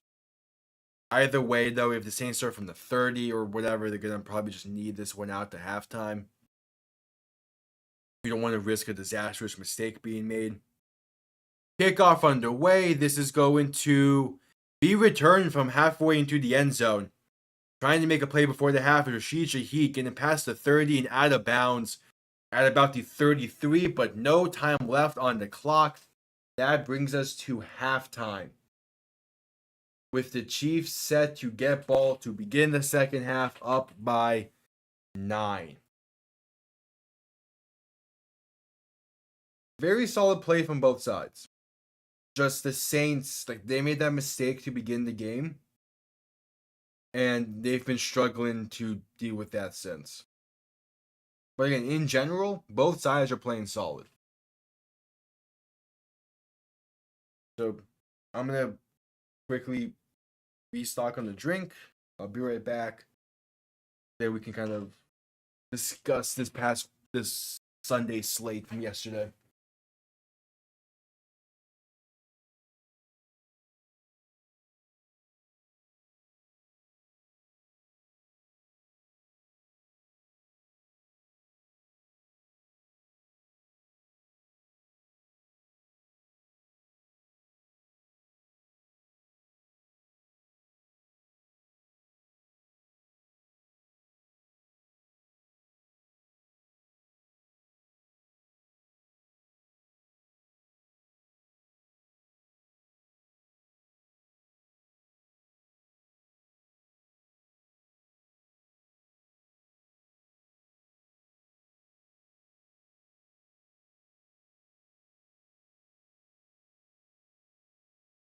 Alrighty. I am back. So yeah, halftime in this one, both sides again playing decently well. Just the Chiefs making more plays, especially defensively. So real quick before we dive into the Sunday slate from yesterday, I want to quickly say subscribe if you are new, greatly appreciated. Play-by-plays all season long, including come the UFL in March when that begins. March 28th is the beginning day for that. Yeah, subscribe if you're new, greatly appreciated. Leave a like while you're at it as well. Bunch of play-by-plays. We do some NBA streams as well for like live reactions, not necessarily play-by-plays, but should be fun for those as well. So, the Sunday slate. So obviously in London, Minnesota moved to 5-0. They're playing way better than expectations that had them at this season. It's been a lot of fun to watch them play. Their defense playing phenomenally. The main point of focus, though, from this game is just how bad the Jets' offense looked. There's been a ton of reports dating back to the offseason that the Jets could be a key players in a potential Devontae Adams trade. With how their offense looked on Sunday, I don't know. There's a lot more issues that the Jets have on offense than just the receiving room. In part because they haven't even gotten Garrett Wilson fully involved in the offense yet this season because they're still trying to build chemistry between him and Rodgers. Adding Devontae Adams is not going to help in that factor. So I don't know. I do think there's more importance on bringing in an edge rusher of some kind and bringing in more offensive line help. There's a lot more. There's a lot more issues for the Jets than just needing another receiver. There's a lot more. But speaking of the Raiders, real quick, very bad loss to the Broncos yesterday. There's all these questions surrounding them on how big of sellers are they going to be at the deadline. Max Crosby has since came out and said also that, hey, if Adams is gone, we're a package deal, but more so meaning that if Adams is gone, he wants to be traded as well in some capacity. And the Raiders are a weird team. They don't really have a full future at the moment, so making trades for trading away Adams and Crosby could make sense to build the capital, to build a future. But if the idea is you get a rookie quarterback this offseason, because who knows how Aiden O'Connell is going to look going forward, if your plan is to draft a quarterback this offseason, you would want someone like Adams on the team to help him and be a veteran receiver. You would want someone like Max Crosby to anchor that defense and make it so there's not a lot of pressure on the rookie quarterback in the offense. So it's a very weird situation the Raiders have found themselves in. But they're also not the only team who has found themselves in a weird potential seller situation come the deadline. Who knows how Cincy is going to look post week 9? That was just a bad loss to the Ravens in the sense that they should have won that game. The play calling wasn't great in overtime. The missed kick wasn't great. You need to be able to hold that ball. But the defense for the Bengals is the main concern. Like, this is another week of the defense just not playing well. So really, who knows how the defense is going to look going forward, what the plan might be for the defense going forward. They lost Dax Hill. They lost another player from that secondary. So they're just in a very weird spot right now of like uncertainty of who knows what's going to happen going forward. There's a lot of issues that Bengals need to figure out, and this is going to be a lost year for them because they just started off slow again and have not been able to build themselves out of that slow start. The Ravens still look fantastic, at least offensively. That defense is very hit or miss. You have no idea what defense you're going to be getting each week. So there's a chance you get a fantastic looking defense like the one that played against the Bills 2 weeks ago. There's a chance you give up 38 to the Bengals. Like, you don't know how that defense is going to look. There's no consistency on that defensive side of the ball, and in part because you have a whole new defensive coaching staff, so they're trying to figure things out. So they'll see how eventually they'll get things figured out. I have faith. The Buffalo Bills, man, there's a lot I could say about that Bills game when it comes down to why was Josh Allen in the later part of that game. He was 100% knocked out and concussed in some capacity. It was 100% not a rolled ankle. Like, no. I do not buy that for a second. I know that's what Allen said in the post game presser. You're not down for that long for a rolled ankle. You're just not. Especially someone like Josh Allen, who has taken a lot of beatings. A rolled ankle is not putting him out of commission like that. Just no.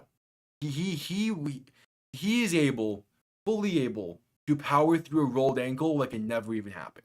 That's just how he is. So I do not buy the rolled ankle. I could understand the argument that it was the chest and he just got completely the wind knocked out of him because his hands were like on his chest when he fell and all that, but still, just no. But then, avoiding all of that, the play calling right before what should have been overtime was atrocious. I was calling the Dolphin game at the same time that happened, and when the Dolphins got the ball with the lead late in that game, I was saying, run the ball 3 straight times. I don't care if it gets the first or not. Force them to call their timeouts because it makes it that much tougher for the opposing offense to actually move the ball down the field. And instead of forcing the Texans to waste their timeouts, they passed the ball 3 straight times, had 3 straight incompletions, and the Texans had free range of the field. Because when you don't have your timeouts in a late game situation, you can't use the middle of the field. So you're purely focusing on guarding the sideline as a defense, and it makes it a lot easier. But the Texans still played a great game. I loved how those uniforms looked. Overall, it was a solid game. The Jaguars and Colts saw Jacksonville get their first win on the season. Both teams' defenses decided not to show up yesterday. Joe Flacco had himself another fantastic game in what would otherwise be in a win. But again, the Colts defense just didn't show up. If you want my thoughts on the Dolphin game from yesterday, I posted a post-game video on that yesterday. Go check it out. Cleveland is in such a mess of a situation right now. I would not be surprised if Amari Cooper gets moved come the deadline because he would want to be with a contender.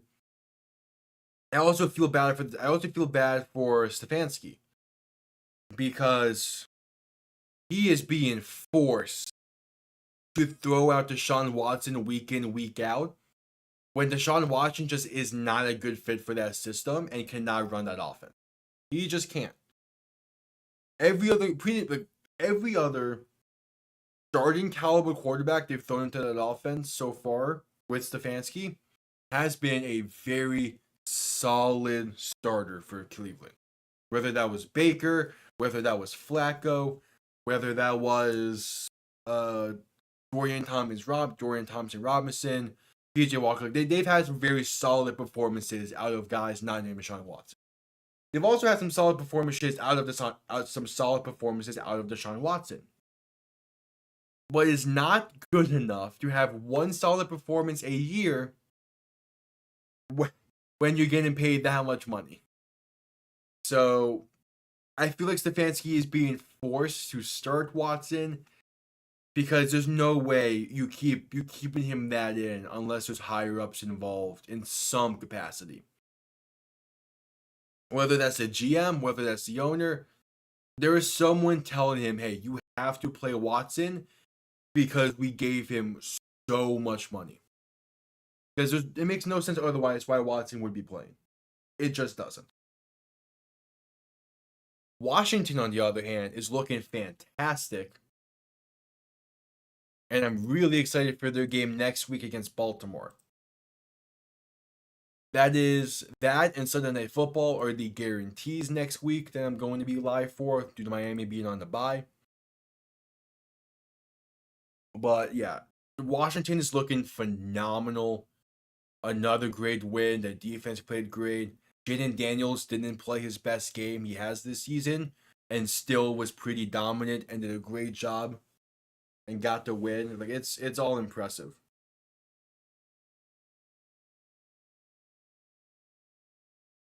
Cowboys snuck a win out of Pittsburgh last night. That game that went to 1 a.m. It was an ugly one to be expected after a 90-minute weather delay. But it was a good job from the Cowboys. They played well enough. Still definitely some questions though that need to be answered out of them. So we'll see. The Packers, another great win despite Jordan Love throwing his first career interception. He got his first win on the season. The Packers again look solid again. Didn't have Romeo Doubs. Still found a way to win. Seattle on a bit of a skid. That was a tough one. That was a tough loss to the Giants. The Niners lost a close one to the Cardinals. And now the Saints are trying to come back in this one as we're headed just coming out of halftime. The Chiefs get ball to begin the second half, up by 9. We shall see what they can do. Definitely going to need a defense to make a play, though, if you're the Saints. Definitely.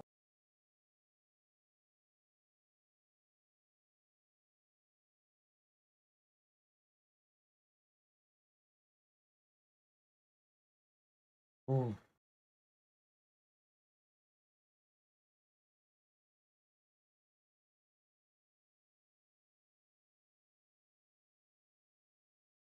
Oh, yep, coming back from halftime, the Chiefs get ball to begin the second half. If they can put together a really nice drive from this off, a really nice drive and get in the end zone, I mean that's exactly what you're looking for. And there's the second half kickoff going to be returned from the goal line by Carson Steele, going to work his way past the 25 to about the 29-yard line. Mahomes and the Chiefs will begin from there.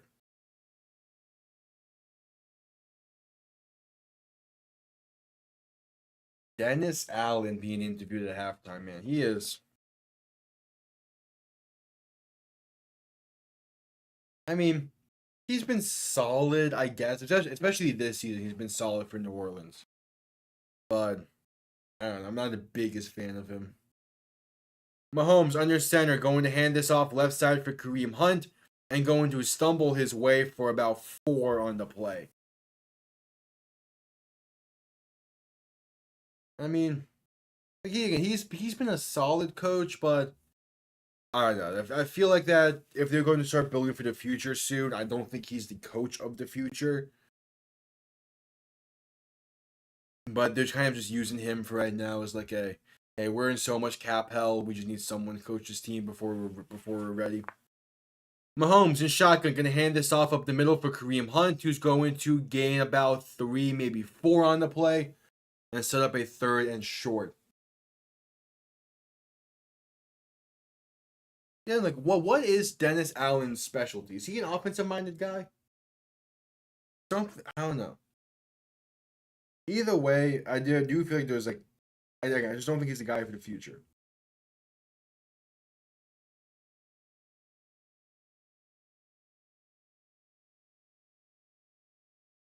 All right, 3rd and 2. Mahomes in shotgun, back to his right, 2 receivers to each side. Going to hand it off once again for Kareem Hunt up the middle, and he's going to fall forward and pick up 5 on the play.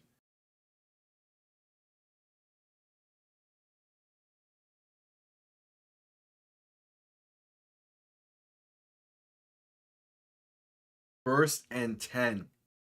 Oh yeah, Paul Rudd's the guest on this quarter for Monday night for the Manning cast. That's cool, I guess. Oh, yeah, he's a Chiefs fan. I forgot about that. All right, Mahomes under center, back behind him for 1st and 10. 2 receiving options to each side. One set of motion from left to right, going to hand this off up the middle for Carson Steele, going to pick up about 5 up to the 48-ish yard line. All right, Chiefs are moving a bit. Okay, they've committed to the run on this drive. I respect it. It's been working. All right, 2nd and 4. Mahomes under center, 3 receivers to the left. Going to toss this left side. Carson Steele going to cut up field and pick up about 4-ish on the play. Enough for the Chiefs' first down. The Chiefs' ability, the Chiefs as a franchise, it's in this century have had a great ability to find fantastic running backs. I mean, in the 2000s, you have Larry Johnson and Priest Holmes. In the 2010s, you have Jamal Charles and Kareem Hunt. And then so far in the 2020s, you have Isaiah Pacheco and Kareem Hunt again. Like, they know how to find running backs. Mahomes under center, going to play action, looking to throw. Pressure comes in quick, going to find a wide open Noah Gray on the left side. Going to pick up the first down and more, a gain of about 15 on the play.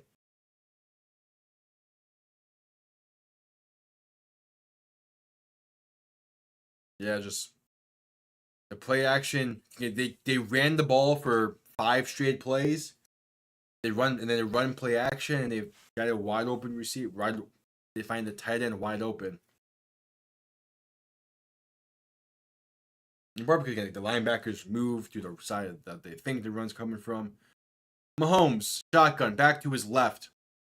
2 receivers each side going to hand this off up the middle, and Kareem Hunt's going to fight to get back to the initial line of scrimmage,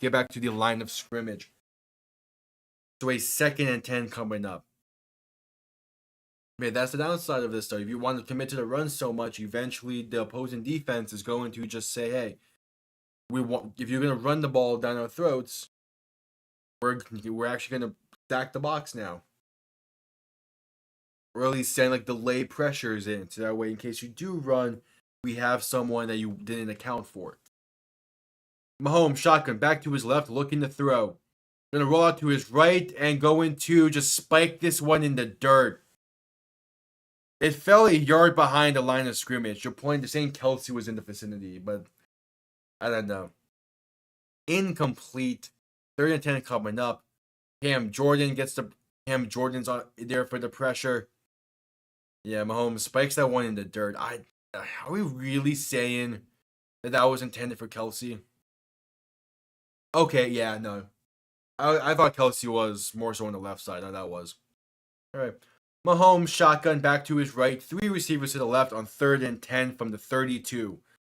Looking to throw. Has time, pass right side, going for Xavier Worthy, incomplete. And no flag on the play. Worthy was looking for one as it seemed like he was pushed. But the flags stay in the pockets there. And it's a 4th and 10 coming up for the Chiefs. There was a little bit of an elbow there.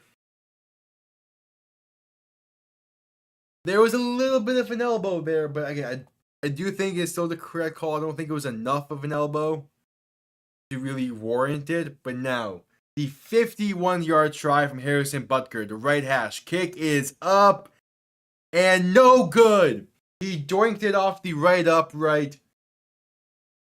And the Saints defense did enough on that opening drive to give the offense a shot with only a 9-point deficit. Barely doinked it off the right upright. And that brings us to a commercial break.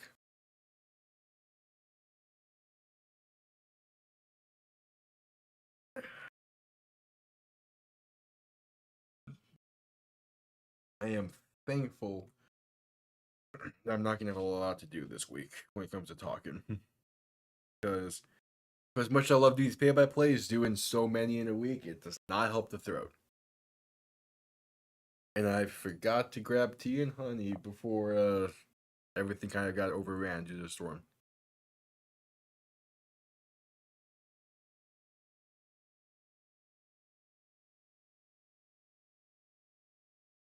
Yep, commercial break here in this one. Gonna quickly use this time to say subscribe if you are new. Greatly appreciated. Love to see you around for play-by-plays all season long. The potential, nothing in concrete yet, but there's a chance I'm doing 4 games on Sunday. Those would be the London game, Commanders, Ravens, Lions, Cowboys, and then the Sunday night game.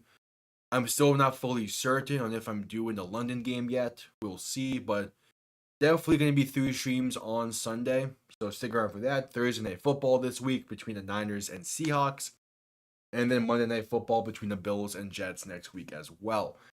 So yeah, a bunch of play-by-plays this season. Stick around, be greatly appreciated. And then even when the NFL season ends, it doesn't mean the play-by-plays end, as I also do the UFL games in the spring. So greatly appreciated if you stick around for those as well when that time comes. Leave a like while you're at it as well. Greatly appreciated.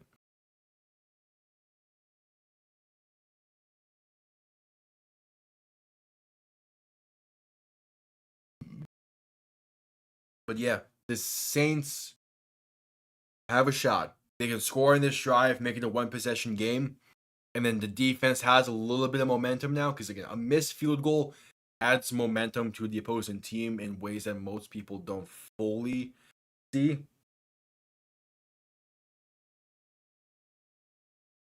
But that missed field goal going to help out a lot. Especially if the offense can do something here, as Carr's going to hand this off right side for Kamara. Going to bounce it towards the sideline and be pushed out of bounds after a gain of about 4.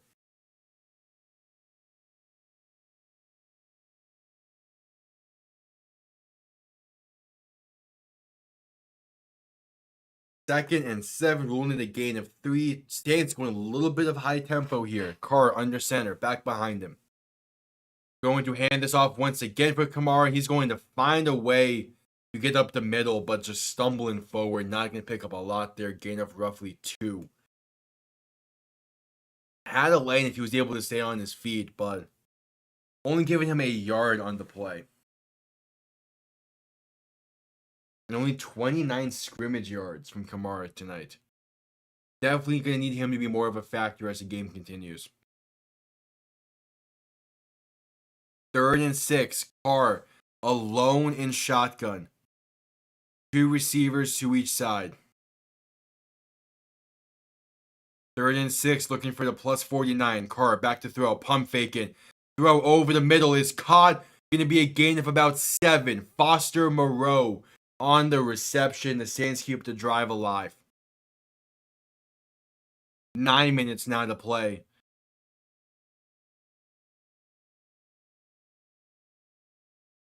Yeah, good throw from Carr. Made it to where it's only where Moreau could catch it. Toss play right side for Kamara. Going to cut it upfield, trying to find a lane. And brought down after a gain of 2, maybe 3. Yeah, just not a lot going on the ground game for the Saints tonight. Definitely not what I was expecting. Just under 8.5 now to play. They ruled it a gain of 3 up to the 45-yard line. Carr under center, back behind him. 2 receiving options to each side, going to play action, looking to throw. Has time, passing it deep, right side of the field, incomplete. Looking for Rashid Shaheed, but it was a little bit of a hesitate before the ball got there, causing it to be slightly overthrown. Yeah, he stopped just enough to where the ball was overthrown.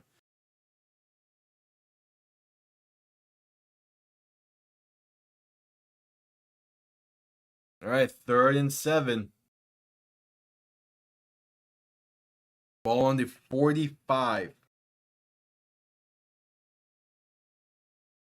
Carr in shotgun, back to his right. 3 receiving options to the left.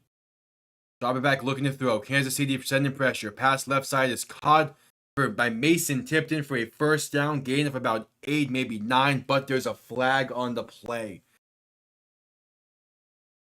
KC was sending pressure on that right side with a corner blitz. This might be... It's illegal shift on the Saints.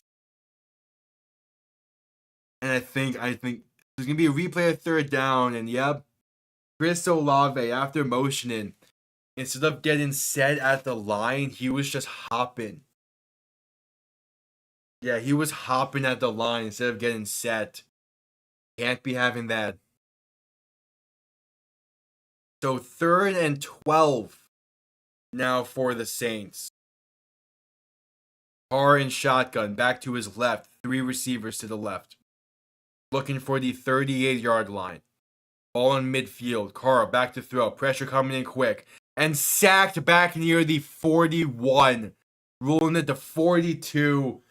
Big loss of yards. The Saints are going to have to punt this one away. Disaster of a drive.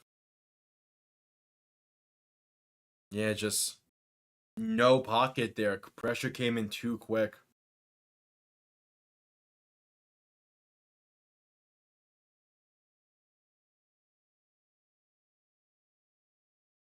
And with 7 minutes to play in the 3rd, the Saints punt this one away. Comes off clean and going to be returned beginning from the 10. McCole Hardman bouncing out towards the right side and eventually just runs out of bounds at the 15.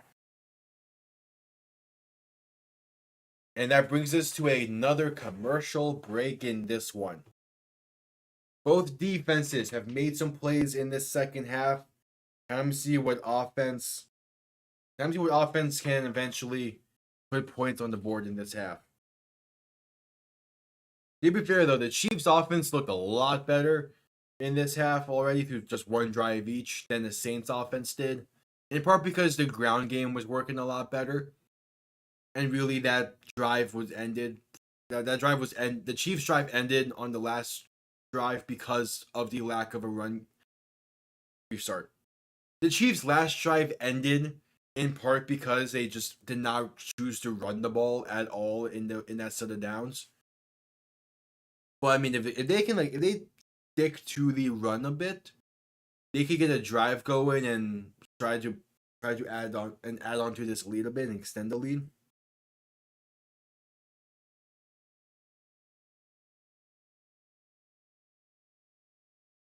But we shall see.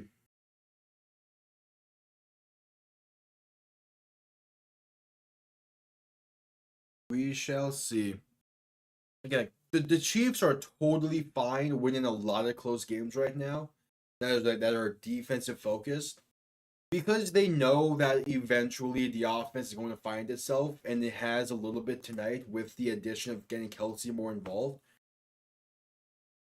But like, don't want to see a little bit more consistency out of it. Like, for the most part, it's been playing well.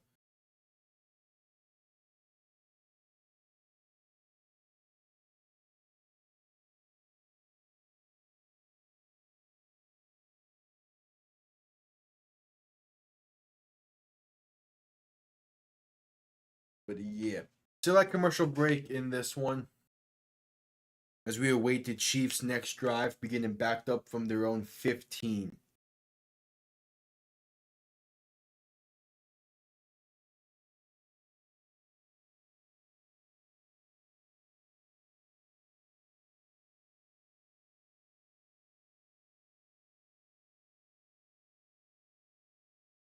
Yeah, we shall see.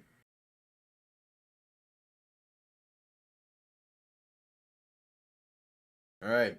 Back from the commercial, Mahomes in shotgun, back to his right, two receiving options to each side. McCole Hardman sent in motion from left to right. Quick pass right side to Hardman on the screenplay, going to get past the 20 to about the 21. Going to rule the gain of 5.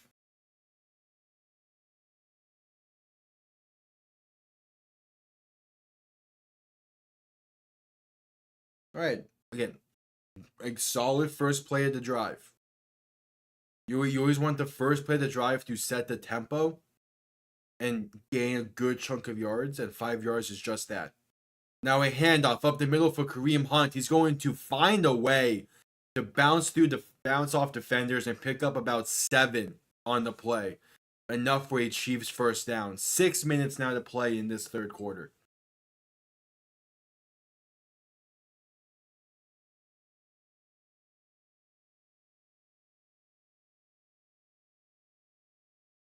Yeah, Kareem Hunt, man, he is a solid runner.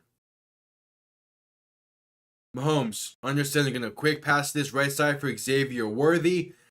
And not even a screenplay, just a quick pass that picks up about 5 or 6 due to his speed. I mean, if the Chiefs just do that the entire game, man, it's gonna work. If they play off on Worthy, just do a quick pass like that. If they play press and leave and have no safety help, just send them on a go. Mahomes gonna hand this one off up the middle for Kareem Hunt on 2nd and 5, and he's going to pick up about 5, enough for a first down. It will depend on the spot, but I do believe it'll be a first down for the Chiefs. If it's 3rd and inches, he'll get it with ease, most likely anyway.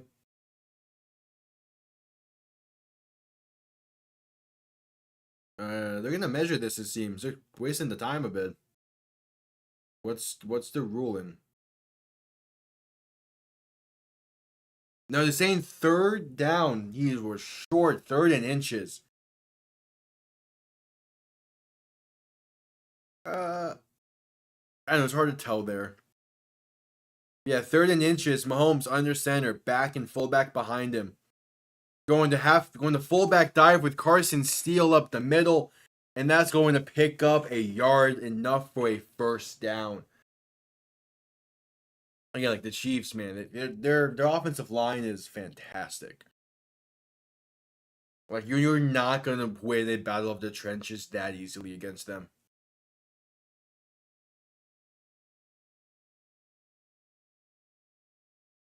All right, 1st and 10 now. 4 minutes to play in this quarter. Mahomes and shotgun. Back to his left. 2 receiving options to each side. Going to play action, looking to throw. Gonna step up, has time now, launching one. Deep down the field, Xavier Worthy. Incomplete. There's a flag on the play. Overshot him in part because he was tackled at around the 12-yard line. What a cannon of a throw that was. Xavier Worthy, it's kind of hand fighting, kind of him being tripped up, and kind of him being tackled either way. That is a ball released from the 33-yard line. The Chiefs' own 33-yard line. And lands inside the 10. Like, that is a crazy throw. And off that penalty alone, the Chiefs are going to completely flip the field. Now with ball on the plus 15-yard line. Mahomes and shotgun, back behind him, 3 receivers to the right. Going to jet touch pass this one to Worthy, left side, a little bit of a trickery play design there. Going to gain 2 before being pushed. Going to gain 3 before being pushed out of bounds. They initially ran it like it was kind of some kind of speed option to the right with Mahomes and Kareem Hunt going to the right together. Worthy comes from the right to the left in front of Mahomes and gets the toss and picks up 2 on the play. It's good play design, but the Saints just were not fooled. So a 2nd and 8, Mahomes, shotgun, back to his left. 3 receivers to the left. Going a quick pass, left side screenplay from McCole Hardman. Trying to find a lane through the blocks and going to be dragged forward for a 1st down. Gain of 8 exactly up to the 5-yard line. The Saints players themselves are just dragging him forward.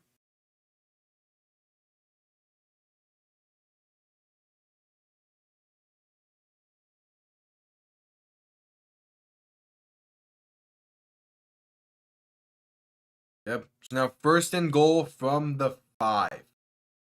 Mahomes and shotgun. Back to his right, 2 receivers each side.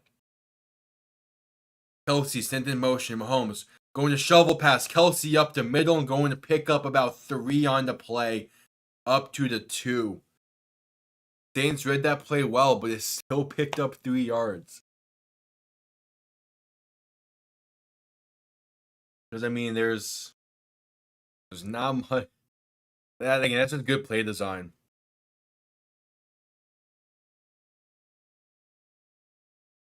Yeah, that's all good play design, but also a nice play from the Saints linebacker core. But that's Kelsey's 9th reception of the day. And we have a timeout from the Chiefs, as there was 7 seconds on the play clock by the time they broke the huddle.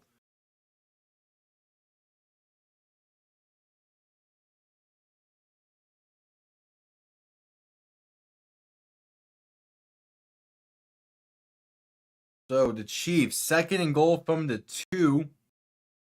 Looking to extend this lead to 16. Still be a 2-possession lead.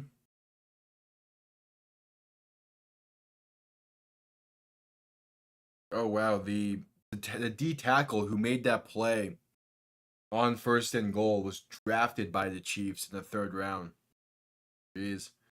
Little revenge game for him then. Mahomes and shotgun, back to each side. Looking to motion one of the backs to the right. Going to play action. Quick pass over the middle. And it's picked off in the end zone. Big man interception. And he's running down the field past the 20. Still going. Rumbling, bumbling, stumbling. Past the 35 to the 37. It is the same defensive tackle who made the play on 1st down. On 1st and goal. He makes the play off the tip drill. Kalen Saunders. Big man interception with a big return. Puts the Saints in a great situation. Oh, that must feel good. Back to back making big plays. And that brings us to a commercial with 1:43 to play. Oh yeah, he is hype. That is fantastic.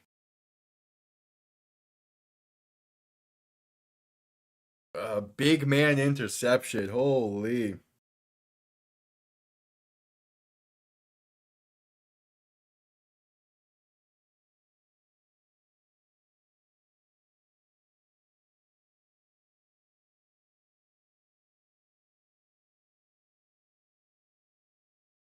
Oh man.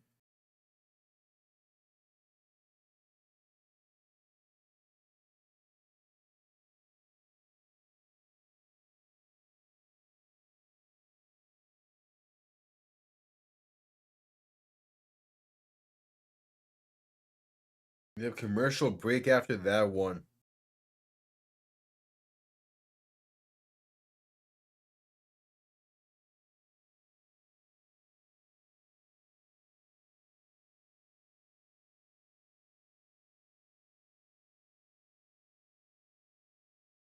I mean, if the Saints don't get anything out of this drive, then I don't know what to say.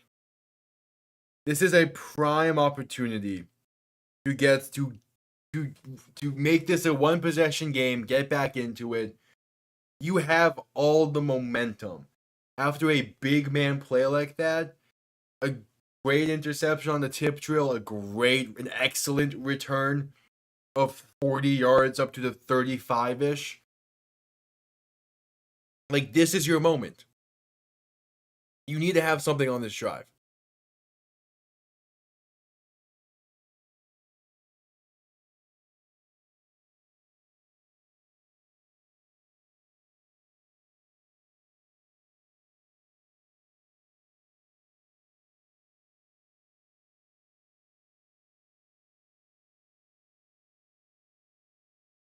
But we shall see.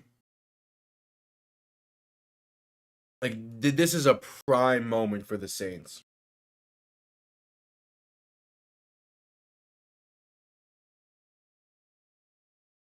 Like, you need to capitalize off this. You need to. All right, back from commercial.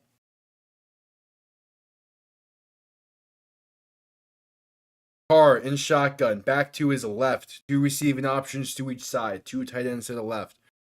Looking to throw, gonna escape to his right. Gonna find a man as Rashid Shaheed for a gain of about 6.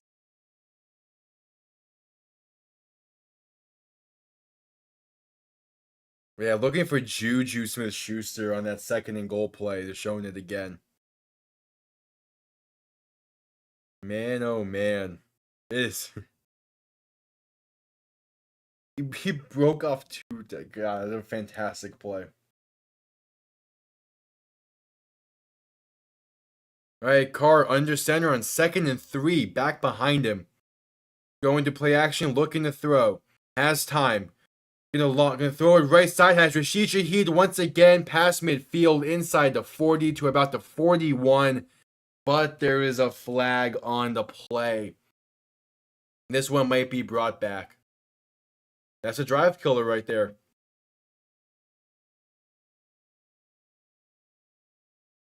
Holding on the Chiefs is the penalty. It will be declined, and the Saints are in a great spot right now. At the 36-ish yard line, actually, because plus side of the field. Wait, that was the holding call? Kind of an iffy holding call, but it was declined nonetheless. There's a ball on the 42. Carr in shotgun, back to his left, looking to throw, and there's going to be a stoppage of play pre-snap. With 46 seconds to play in the quarter, I believe the Saints called their first timeout.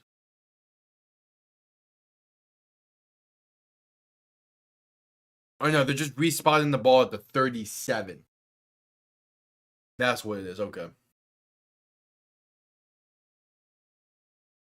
Yeah, I didn't think they were outside the 40-yard line.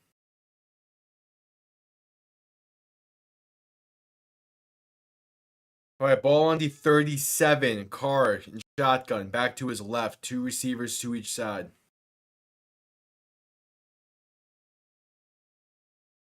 First and 10. Carr back to throw. Pass right side to Kamara is caught and going to get at least 9 on the play. Did he fight it forward enough to get the first? They're saying no. So 2nd and 1 coming up for the Saints. Still have been a pretty solid drive out of them so far. I like the way they're finding ways to utilize Kamara. Whether it be from the slot, from the backfield, lining up out wide. Yeah, 2nd and 1, Carr under center. Play action, then just going to spike this one at the feet of Alvin Kamara. Trying a play action boot, but that got blown up instantaneously thanks to Chris Jones.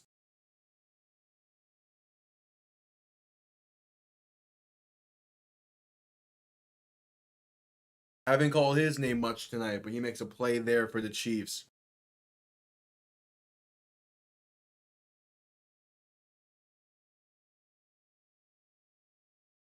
So a 3rd and 1. Ball on the 28-yard line. And there is some kind of play stoppage. As the Saints have now called their first timeout, as they weren't going to break the huddle in time to get a playoff.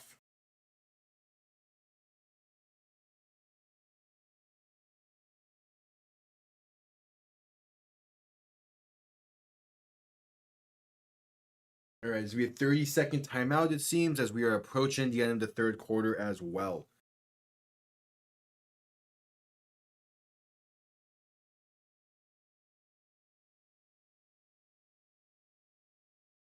All right, here we go. 3rd and 1.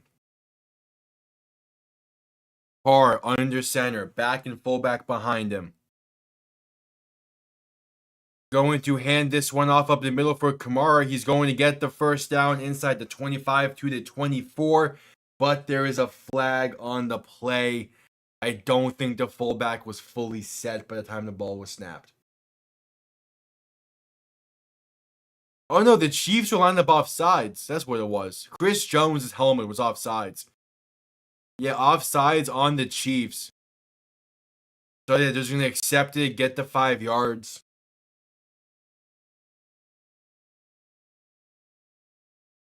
So 17 seconds left in this quarter. The Saints are going to have to call one more play, it seems. Nope, the clock is beginning to run, so they don't have to call one more play. Carr is under center, back behind him. Man sent in motion. And they're going to snap it. Carr looking to throw. Pressure comes in quick and just spikes it at the feet of Alvin Kamara. 2 seconds left in the quarter. 2nd and 10. Now with that incompletion, now they're going to have to call one more play. The under center 5-7 step dropbacks have not been working today a lot. Especially when there's no play action involved with it.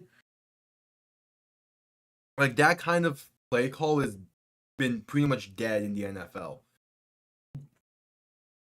But the Saints have done it quite a bit tonight. Carr, shotgun, back to his right. 3 receivers to the right as well. Ball in the 23. Looking to throw. Has time, going to dump it off Kamara over the middle. Room to run. First down and more inside the 10 to about the 9-yard line. So that's the end of the 3rd quarter. The Saints will have a 1st and goal from the 9 when we come back from this commercial break. This has been a very good drive from the Saints. If they can cap this off in the end zone, they're in a good spot.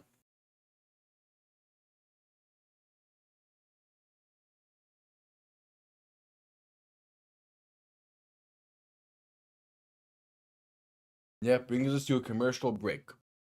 The past 2 minutes of game time for the Saints have been beautiful. Like, that's been exactly what you need to change momentum in this game. A great play by the defense on 1st and goal to get the team motivated. Then that same player makes a big time interception in the end zone off a tipped pass, and returns it a good chunk of the way down the field. And the offense builds off of it and has been moving the ball down the field and are in prime scoring position right now. So I really like how this drive has gone for the Saints. Really like it. Just need to see them finish in the end zone. Just need them to cap it off, and this would have been a perfect series of plays. Or a perfect 2.5 minutes of game time, roughly. Because that went from near disaster with the Chiefs scoring a touchdown to go up by 16 to now you're potentially about to score a touchdown and make it a 2-point game. So it's just fantastic.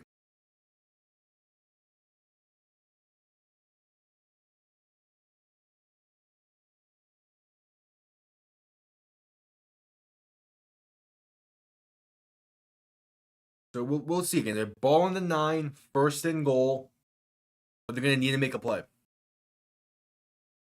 They're going to need someone to make a play here shortly.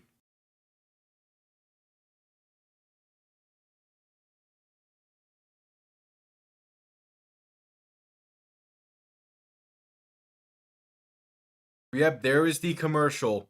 Tomorrow, October 8th, the start of the NHL season.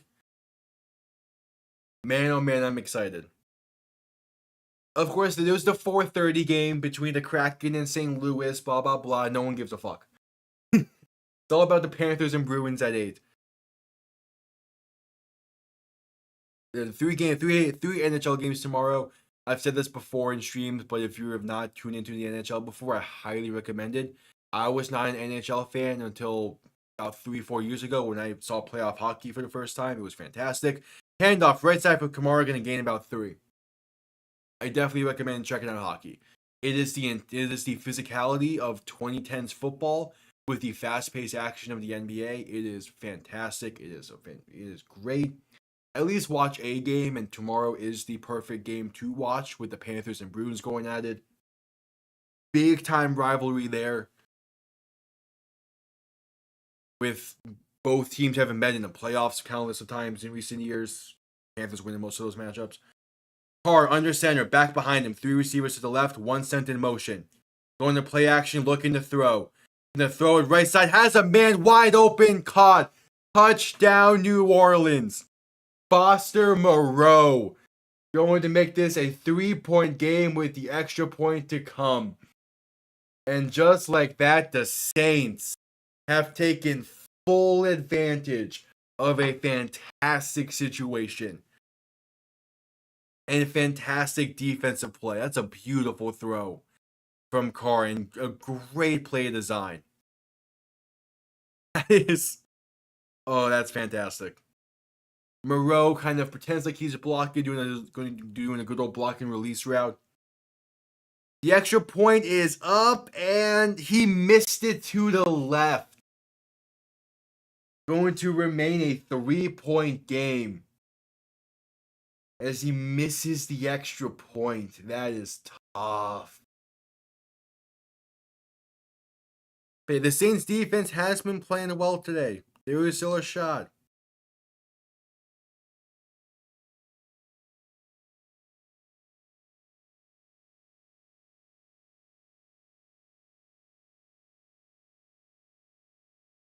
And then that brings us to a commercial break as well. So quickly, use this time to say subscribe if you're new, greatly appreciated. Leave a like while you're at it as well. Play-by-plays all season long. Every primetime game I can do. Every Dolphin game I can do. Going to be a lot of play-by-plays throughout the season. Plus, when playoffs roll around, we'll be doing every playoff game. And then when the UFL rolls around, I will be trying to do every single UFL game this season. Just like I did last season for the most part. So a ton of stuff in the works. NBA content as well. Maybe some NHL streams, who knows? I have quite a few videos I'm working on script-wise and research-wise that are going to be coming out during the off-season for the most part. Because that's when it's easier for me to work on the video essays that I love doing as well. Whether that's a walkthrough through a player's career that doesn't get talked about that much, a trade that really kind of shaped the NFL or the NBA in a way that kind of gets forgotten about, or kind of just any random other snippet. So yeah, just stick around. Really appreciate it. I will give a little snippet. I'm working on a 1984 or 83 playoff video because that was a very weird year for the playoffs in the NFL when it comes to how it was aligned. Right? Was it one of those, or was it like 82 or something? I can't remember at the moment, but the research has somewhat begun for that. But that's in the works. Most of the video essays you'll see over the off season when there's not a lot going on in all the other sports. So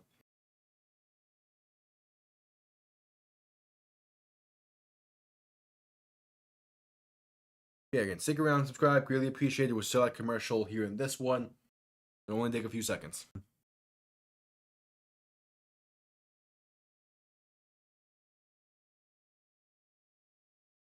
All right, just coming back from commercial break.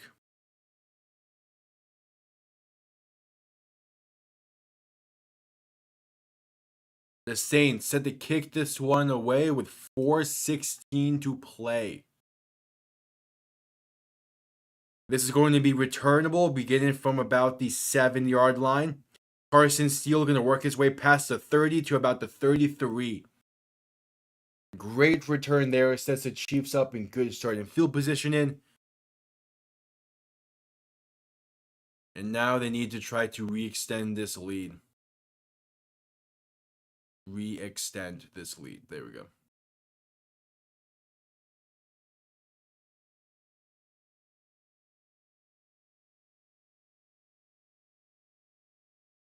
All right, 1st and 10. Mahomes under center, back behind him.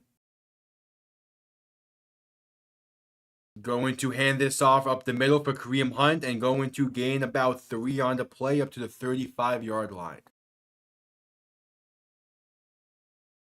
I need to look this up now. What number did Kareem Hunt wear during his first stint with the Chiefs? Wasn't it like 30 something? Or am I thinking of someone else? Kareem. No, it was 27 his first stint with the Chiefs. Now it was 29. Okay.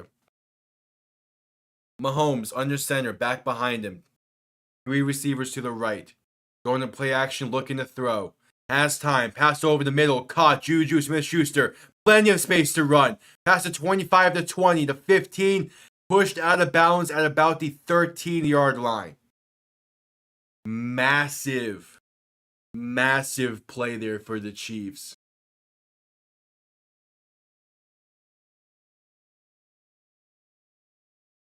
Oh, the corner slipped.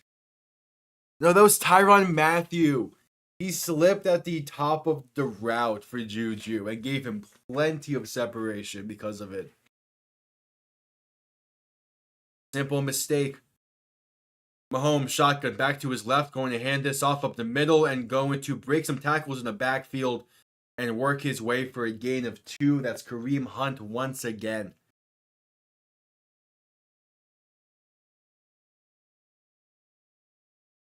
Yeah, I mean, a play like that gets rid of a lot of the momentum and a lot of the energy that the Saints had.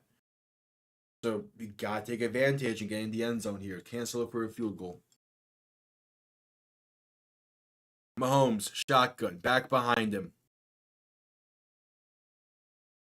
Man sent in motion, going to hand this off up the middle. Kareem Hunt bouncing left side, hurdling the defender, and finally brought down after a gain of 6. And there is a flag now on the play.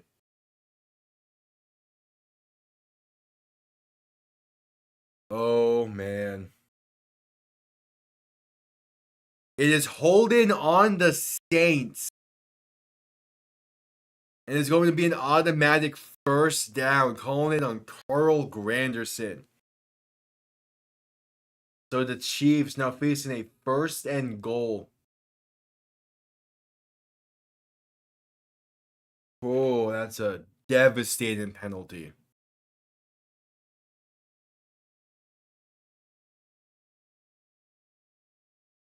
What is this? Mahomes in the backfield, Kelsey in shotgun, handoff worthy right side, and the Chiefs get in the end zone with a touchdown. And there's a good old fashioned Chiefs trickery to make this a 9-point game once again, and in the extra point. They had Kelsey in shotgun, a back and a receiver to each side of him, Mahomes behind him.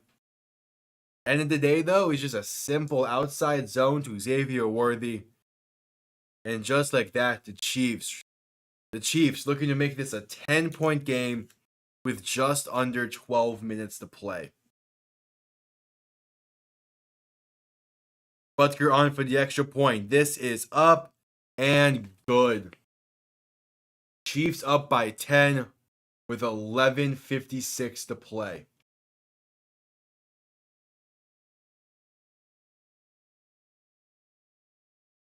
That was an easy touchdown.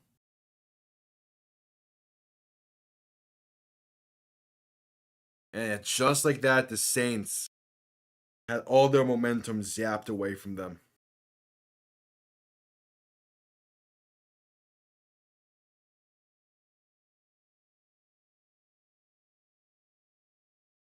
That's crushing for Saints fans. You had a lot going for you after the interception, the touchdown scoring drive. Just needed the defense to make another play, and man, did they not do that.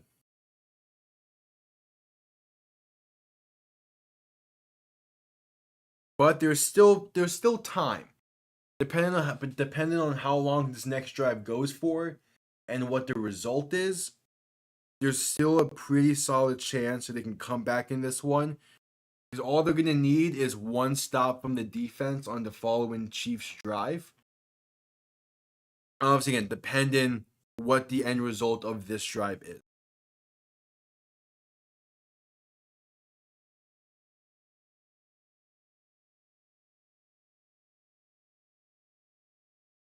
But yeah, in commercial break here, the Chiefs up by 10. They're about to send this one away to the Saints.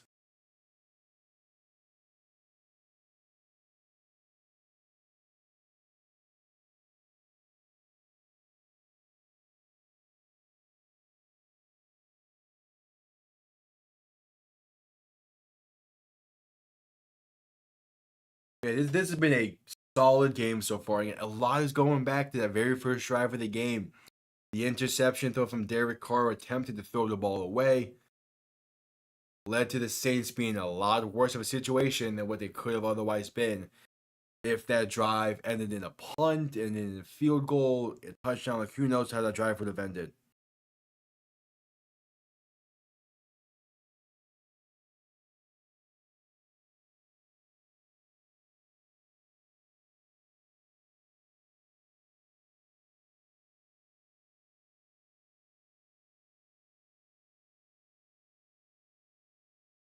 But yeah, we'll see. The Saints offense can do something here, make a big time play, make a big splash play, regain momentum back, but they're going to need something.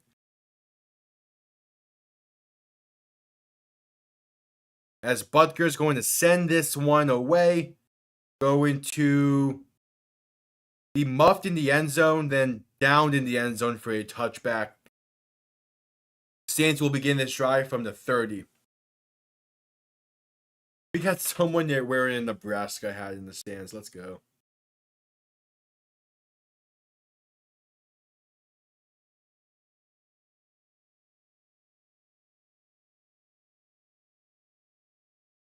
All right, 1st and 10. Big time drive for the Saints. You need something on this drive. You need points. Carr, shotgun, back to his right. 2 receiving options to each side, looking to throw. Quick pass left side is caught by Chris Olave. He's going to gain about 5 on the play, maybe 6.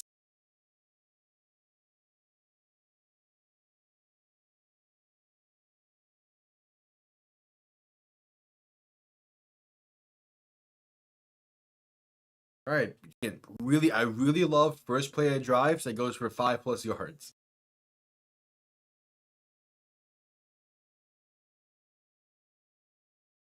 All right, 2nd and 4, ruling in a gain of 6. Carr and shotgun, back to his left.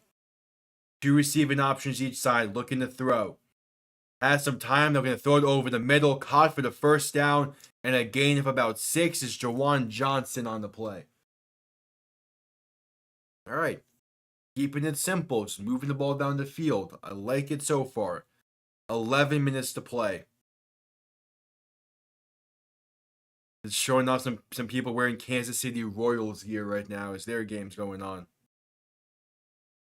Carr, shotgun, back to his left. 2 receiving options to each side, looking to throw. Pass left side, deep down the field. A beautiful throw into the bucket of Chris Olave, who had no choice but to catch it. Big time play, but there is a flag. Depending on what this is. But that was exactly the type of play the Saints needed there. What a throw from Derek Carr, man. That was beautifully placed. False start on the Saints. Penalty is declined. And then a personal foul on the Chiefs. So tack on 15 to the end of the play. And it's going to be a first down for the Saints. So that was weird, I guess. So basically, either that was a false start or that was like illegal motion of some kind. Either way, that was a minor penalty, whereas the unnecessary roughness is considered a major penalty. So the minor penalty from the Saints gets negated and declined by the major penalty of the Chiefs. That's something that doesn't pop up too often because most times penalties are offset, but typically that only happens if both penalties are on the same level. But it only happens if the penalties are on the same level. So Carr under center, back behind him. Going to hand this off for Kamara left side, but blown up, stonewalled for a loss of 2. Also, I don't think that actually was tacked on to the end of the play. I think it was just a gain of 15 to rule in it. Either way, the Saints are in plus territory, but that was not the kind of play you wanted on that 1st and 10.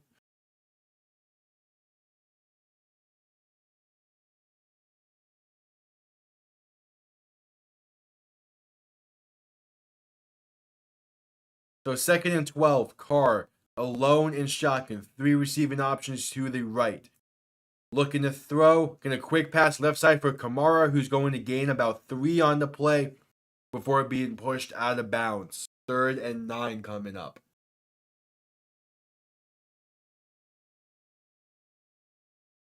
Again, you need points on this drive if you're the Saints. It's been a solid drive so far, but you need more.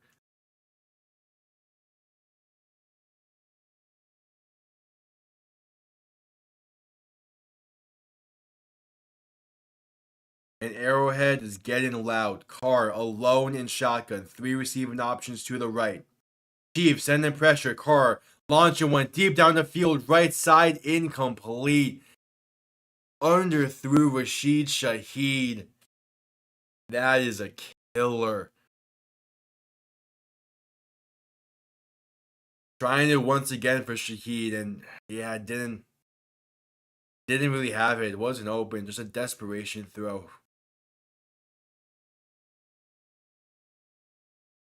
You need to give your receiver a shot on that kind of ball. Just so that way he might like come back to it and force a DPI or just like something. 4th and 8, and the Saints break the huddle with 7 seconds on the play clock. Carr and shotgun back to his right. They're not going to get the snap off in time. They're going to have to call their 2nd timeout. Don't want that to happen either. Because now down by 10, only having 1 timeout for the remainder of this game with 9:38 to play. Just not a great situation.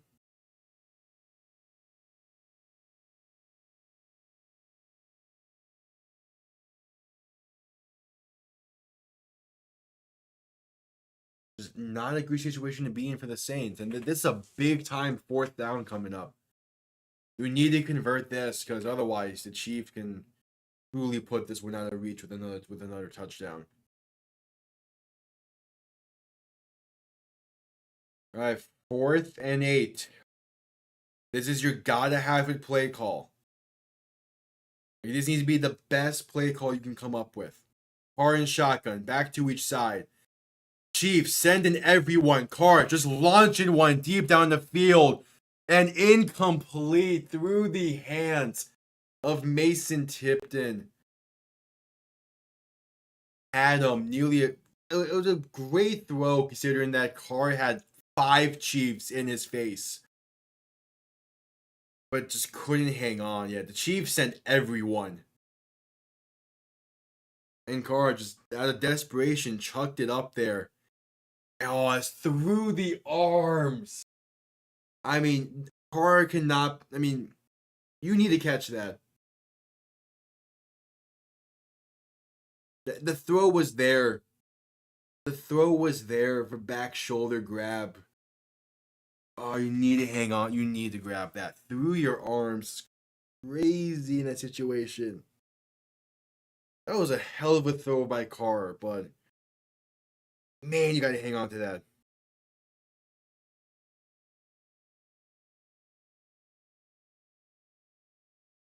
Ugh. All right, brings us to a commercial break. Chiefs up by 10 with about 9.5 to play in this one. Trying to put this away with a big drive here. Damn, did every series in the MLB playoffs get tied up at 1 apiece? It did. Damn.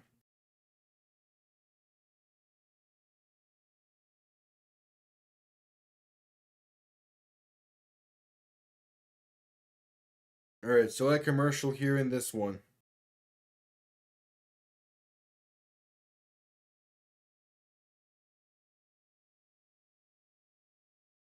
The Chiefs are going to have some really good field positioning, up by 10, and a touchdown pretty much puts this away. So we'll go up by 3 possessions.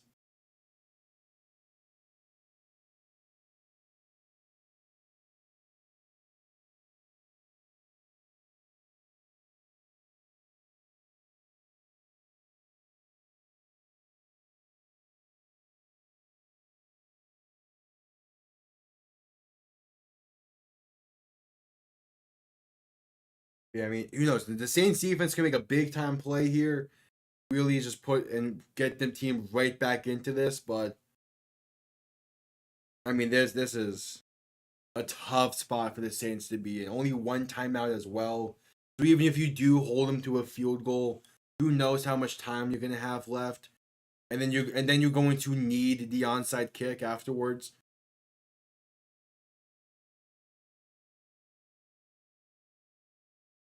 So it's just you're putting yourselves in a bit of a pickle. Mahomes under center, back behind him, going to hand this off right side with Kareem Hunt, and he's going to gain 1.5, 2 on the play. But yeah, I mean, the Chiefs sent 8, and Carr still placed it in a bucket.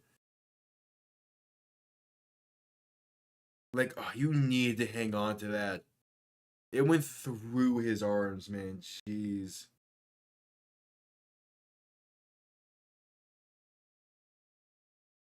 Mahomes under center, back behind him. Looking to throw, stepping up. Pass over the middle is caught for the first down and more. Pass midfield to about the 43. Juju Smith-Schuster on the reception. A great adjustment to a pass that was behind him. Caught it on his helmet. To move the chains.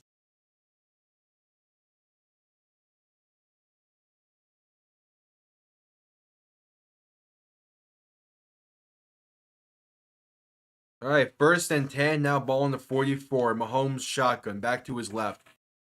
3 receiving options to the left as well. Can I hand this off right side? Kareem Hunt now cutting towards the middle. Going to pick up about 5 on the play. Up to the 39-yard line. And then the Chiefs is looking to kill as much clock as possible. Under 8 minutes to play now. They're well in the field goal range at this point. To a 13-point game. Makes it so the Saints need 2 touchdowns. Just trying to kill the clock. 2nd and 5. Mahomes under center, back behind him. 3 receivers to the left. Going to toss this left side, Kareem Hunt. And unable to get the block it needed, he's going to lose 4 on the play. So a 3rd down coming up. If the Saints can push them back any further, it might just be out of field goal range. As is Carr being forced to the medical tent? I mean, on that 4th down play, he came up kind of shaky, holding onto his ribs a bit. He might be heading to the medical tent. That's something to keep an eye on. Mahomes, shotgun, back to his right. 2 receivers. 3 receivers now to the right, looking to throw on 3rd and 9. Has plenty of time, stepping up. Not going to roll to his left. Stepping up on the, again, making 2 people miss. Going to keep it himself left side, diving forward. And he's going to... They're marking him just shy of the 1st. There's some scuffling going on post play. Mahomes, man. Again, the pocket presence is solid with him. But that's been the case. Stepped up, stepped to the left, stepped up again, then just took it himself along the left side. Did they really not get that? That is, wow. They marked him a yard short.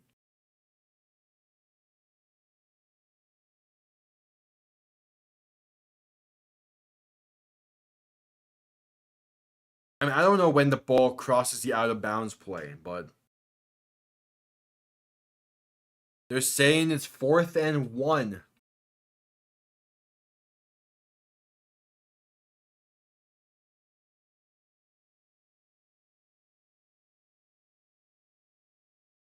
Okay, they're going to send it to review. They're going to review this spot of the ball. The Chiefs are actually challenging it. Oh, yeah, Derek Carr's heading to the locker room, isn't he? Ooh, that's a killer for the Saints. Jeez. Okay, so the Chiefs are challenging the spot of the ball. So we'll see. The question is, when does the ball cross the out of bounds plane? To which it is hard to tell without a camera angle that is straight down the line in both directions. We'll see. I mean, the Chiefs can also just go for it on 4th down anyway and most likely pick it up with ease. But smart idea, kick the field goal with 6:10 left, go up by 13. Your defense has been playing really well today. Derek Carr currently is not on the sideline. I don't think, at least. It showed him walking towards the locker room, I believe. So what? Their backup would be not Taysom Hill because he's out today. I don't know who the Saints' backup would be, actually, because it's no longer Jameis Winston. He's in Cleveland.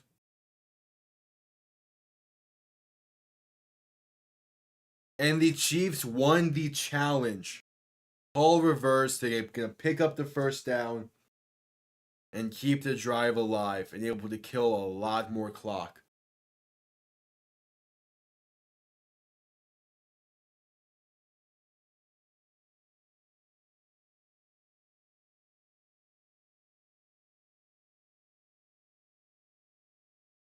All right, 6:10 to play. Man, oh man.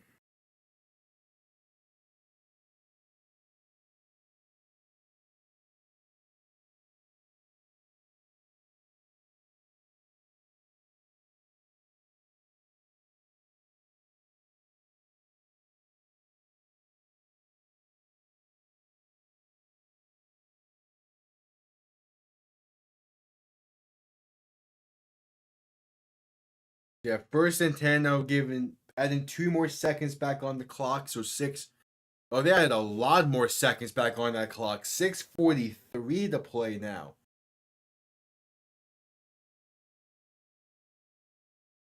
The Saints only have 39 yards after the catch today.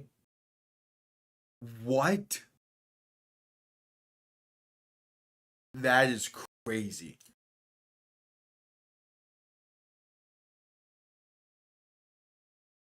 All right, 1st and 10, ball on the 34-yard line. Yeah, Derek Carr questionable with an oblique injury.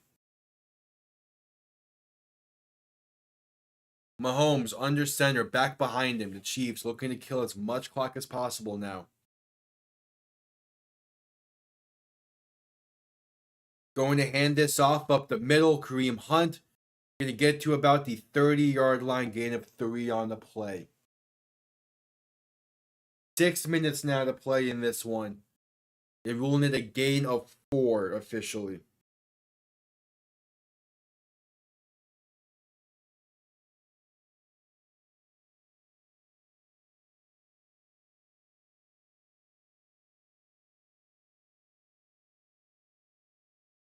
All right, Mahomes, shotgun, back to his left. 2 receiving options each side, 5.5 to play. The Chiefs is working on killing this clock. Quick pass, left side screenplay. McCole Hardman past the 20, brought down at about the 15, maybe the 14. And clock continues to tick. 1st and 10 once again for the Chiefs. Yeah, Derek Carr questionable to return. The backup is going to be what? Jack Hader? Jack Hayner? Either way, not the greatest of situations. So 1st and 10. Ball on the 15. Mahomes under center. Back behind him. Going to hand this off of Kareem Hunt once again. Working that right side. Going to pick up about 4 up to the 11. Clock continues to tick. If the Chiefs can find a way to get this closer to the 2-minute warning, man, oh man. Even with a field goal, then at that point, there's not much the Saints will be able to do, especially with Derek Carr not playing. So 2nd and 7, the official ruling, more so 2nd and 7.5, 2nd and 6.5. Mahomes under center going to hand this off up the middle once again for Kareem Hunt. He's going to get inside the 10 to about the 9 with a flag on the play with under 4 minutes to go.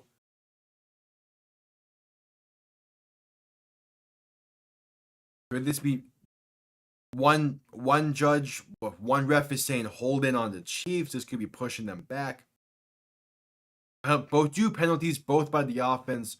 Hold in on the Chiefs declined. Hold in on a different Chiefs player is accepted.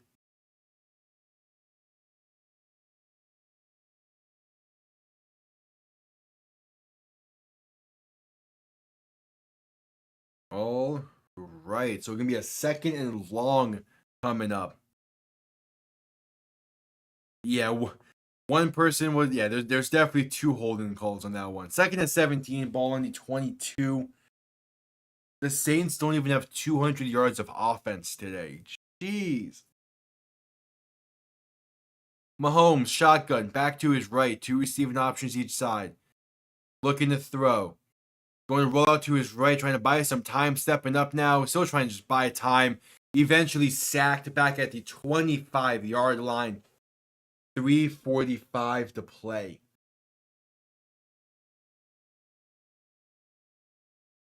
Jaden Daniels, first in NFL history with 1,000 yards, 1,000 passing yards, and 250 rushing yards in first 5 games.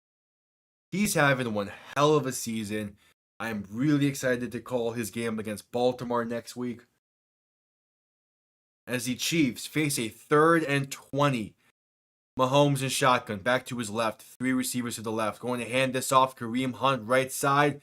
And he's going to fight forward and get to about the 19-yard line with 3:06 to play. 4th down, and it seems like the Saints are going to call their final timeout. Yep. Saints call their final timeout with 3:06 to play.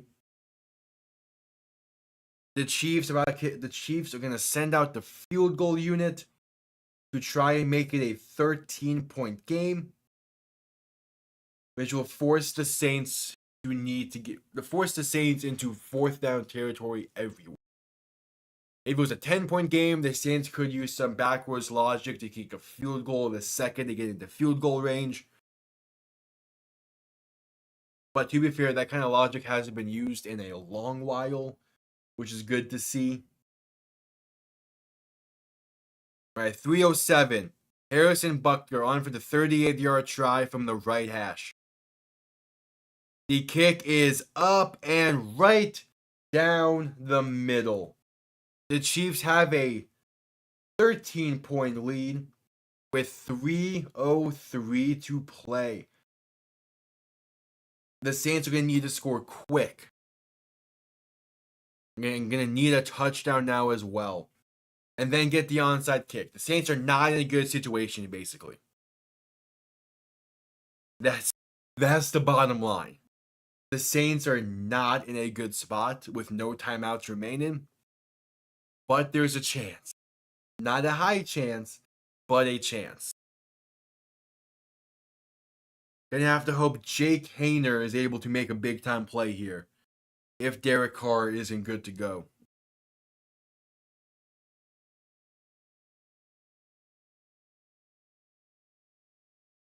But we shall see.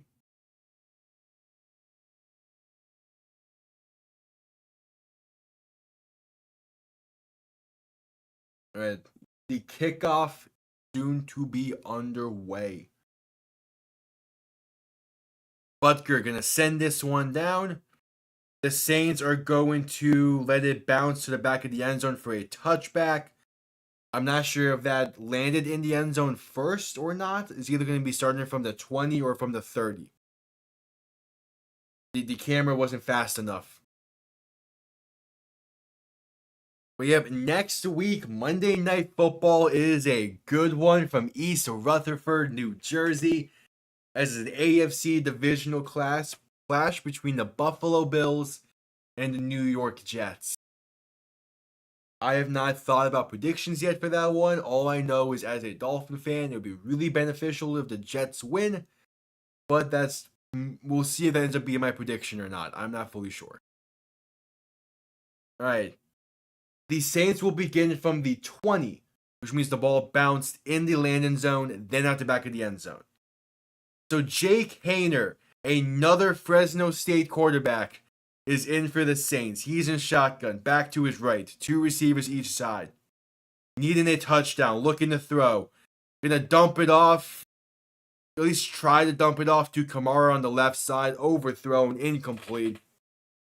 Just under 3 minutes to play. I did not realize the Saints have 2 Fresno State quarterbacks on the roster.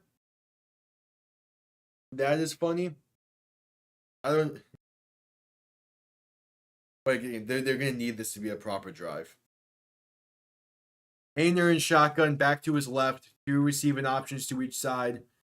Ball on the 20.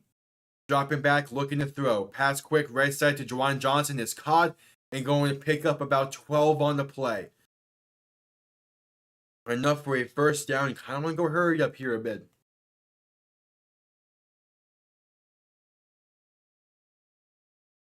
Shotgun, back to his left. 2 receiving options each side.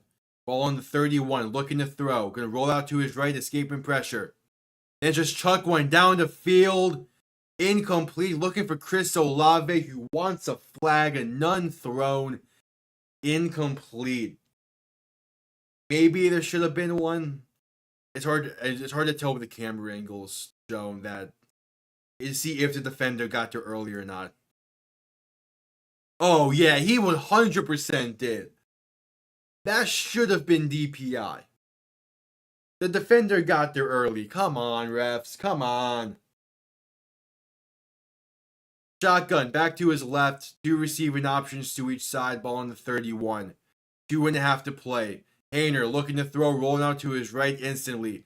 Gonna take it himself and get a 9.5 maybe. You're probably gonna be marking him just shy of the first. Come on, Blue.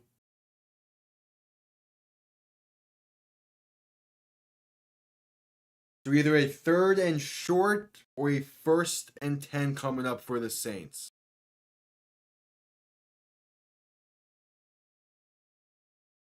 Didn't quite see where they spotted it. 3rd and inches. Shotgun back to his left, looking to throw. Quick pass over the middle is caught by Kamara, who's going to dive forward and get to the 47. Gotta go hurry up. Try to get one more play before the 2-minute warning. 2:12, 2:11, 2:10. Shotgun back to his left to get the snap off in time. Looking to throw. Get a pump fake, then try to dump it off over the middle. Incomplete. Looking for Kamara. He didn't quite feel the pressure enough to get rid of it when he was supposed to. That should have stopped the clock though. So with 2:03 to play, they're going to have one more play before the 2-minute warning.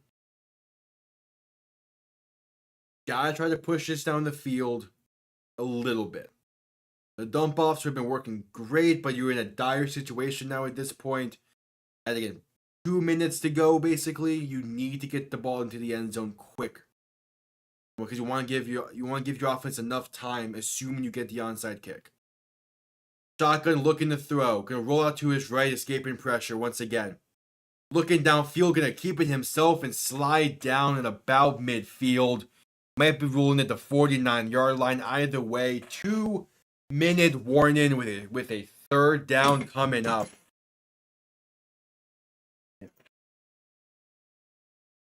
The Saints have 2 downs to move the chains and keep the game alive as we head to the 2-minute warning with a 1:55 to play in this one.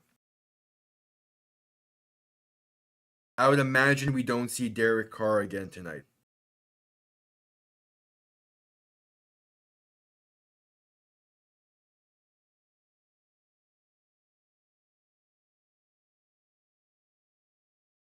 But yep, potentially final 2 plays. We shall see.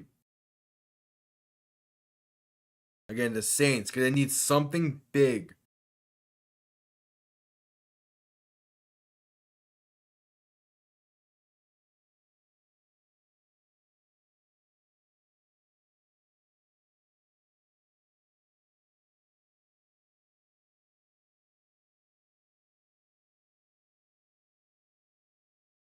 All right. Select commercial for the 2-minute warning. A lot riding on this next play for the Saints. It'll be about a 3rd and 7, 3rd and 8. Needing the 1st down to keep the game alive. No timeouts remaining. Down by 13.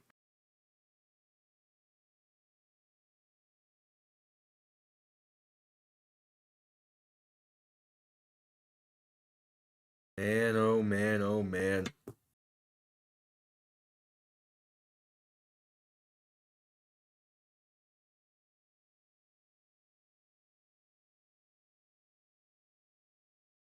A lot riding on this next play.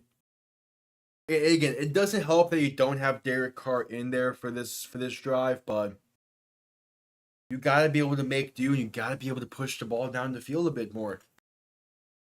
I'm sure they're trying, but the Chiefs defense is just playing well right now. Making sure that doesn't happen. We have Thursday night this week, Thursday Night Football. The Niners play the Seahawks. I will be live for that one as well. Should be a good game. Should be another good primetime game. I don't know if we'll be able to live up to the Buccaneers Falcons game from this week, but we'll see. Anyway, 3rd and 8. Shotgun back to his left, 2 receivers to each side. Dropping back, looking to throw. Chiefs send 5. Rolling out to his left. Gonna sidearm it to Kamara, an incomplete pass behind him. A 1:50 to play, 4th and 8. Potentially the final play for the game. Final play of the game. Needing 8 yards to keep the game alive. Once again, this is your gotta have it play. and it's hard to call a gotta have it play for an inexperienced quarterback in Jake Haener. Because I'm pretty sure it's his first NFL action. He's in shotgun looking to throw. Gonna pass it right side for Olave, who drops it through the hands. That was a great pass. I mean, that was a great pass from Haener, but Olave couldn't hang on. I mean, that's placed exactly where it needed to be. Like, that's when Olave normally grabs, and he needs, in that situation, you need to grab it. Incomplete, though. And just like that, the Chiefs can just knee this one out. 1:47 on the clock. They're gonna take a few knee downs to fully end this one. But there they start. Man, oh man. And yep, that's going to do it. The Chiefs can continue to knee this one down for the remainder of the minute and a half, minute 20 that's on the clock, basically. This ended up being a pretty solid game. I expected more out of the Saints, but they had quite a few miscues throughout the entirety when it comes to just bad throws from Carr, dropped passes that were placed well, blocking up front, not doing the greatest, blown coverages here or there in key moments. But hey, this Chiefs defense is playing top-notch defense right now. They're playing phenomenally. They're the leaders of this team by a large margin. And it's all led by Steve Spagnuolo. Man, he is a fantastic defensive coordinator. As here comes the final knee down, and the Chiefs going to win this one by 13 with a final score of 26-13. Thank you all for tuning in. Hope you all enjoyed. Hope to see you back here for potentially a Wednesday night stream. I'm not fully sure at the moment because of the storm coming. To anyone who's watching who is located in Central Florida, stay safe. This is all reports saying it's not going to be the greatest of storms, but stay safe. Thank you all for tuning in. If not Wednesday, I will definitely see you all Thursday night football between the Niners and the Seahawks. Thank you all for tuning in. Have yourselves a damn good one. See you all next time. Peace.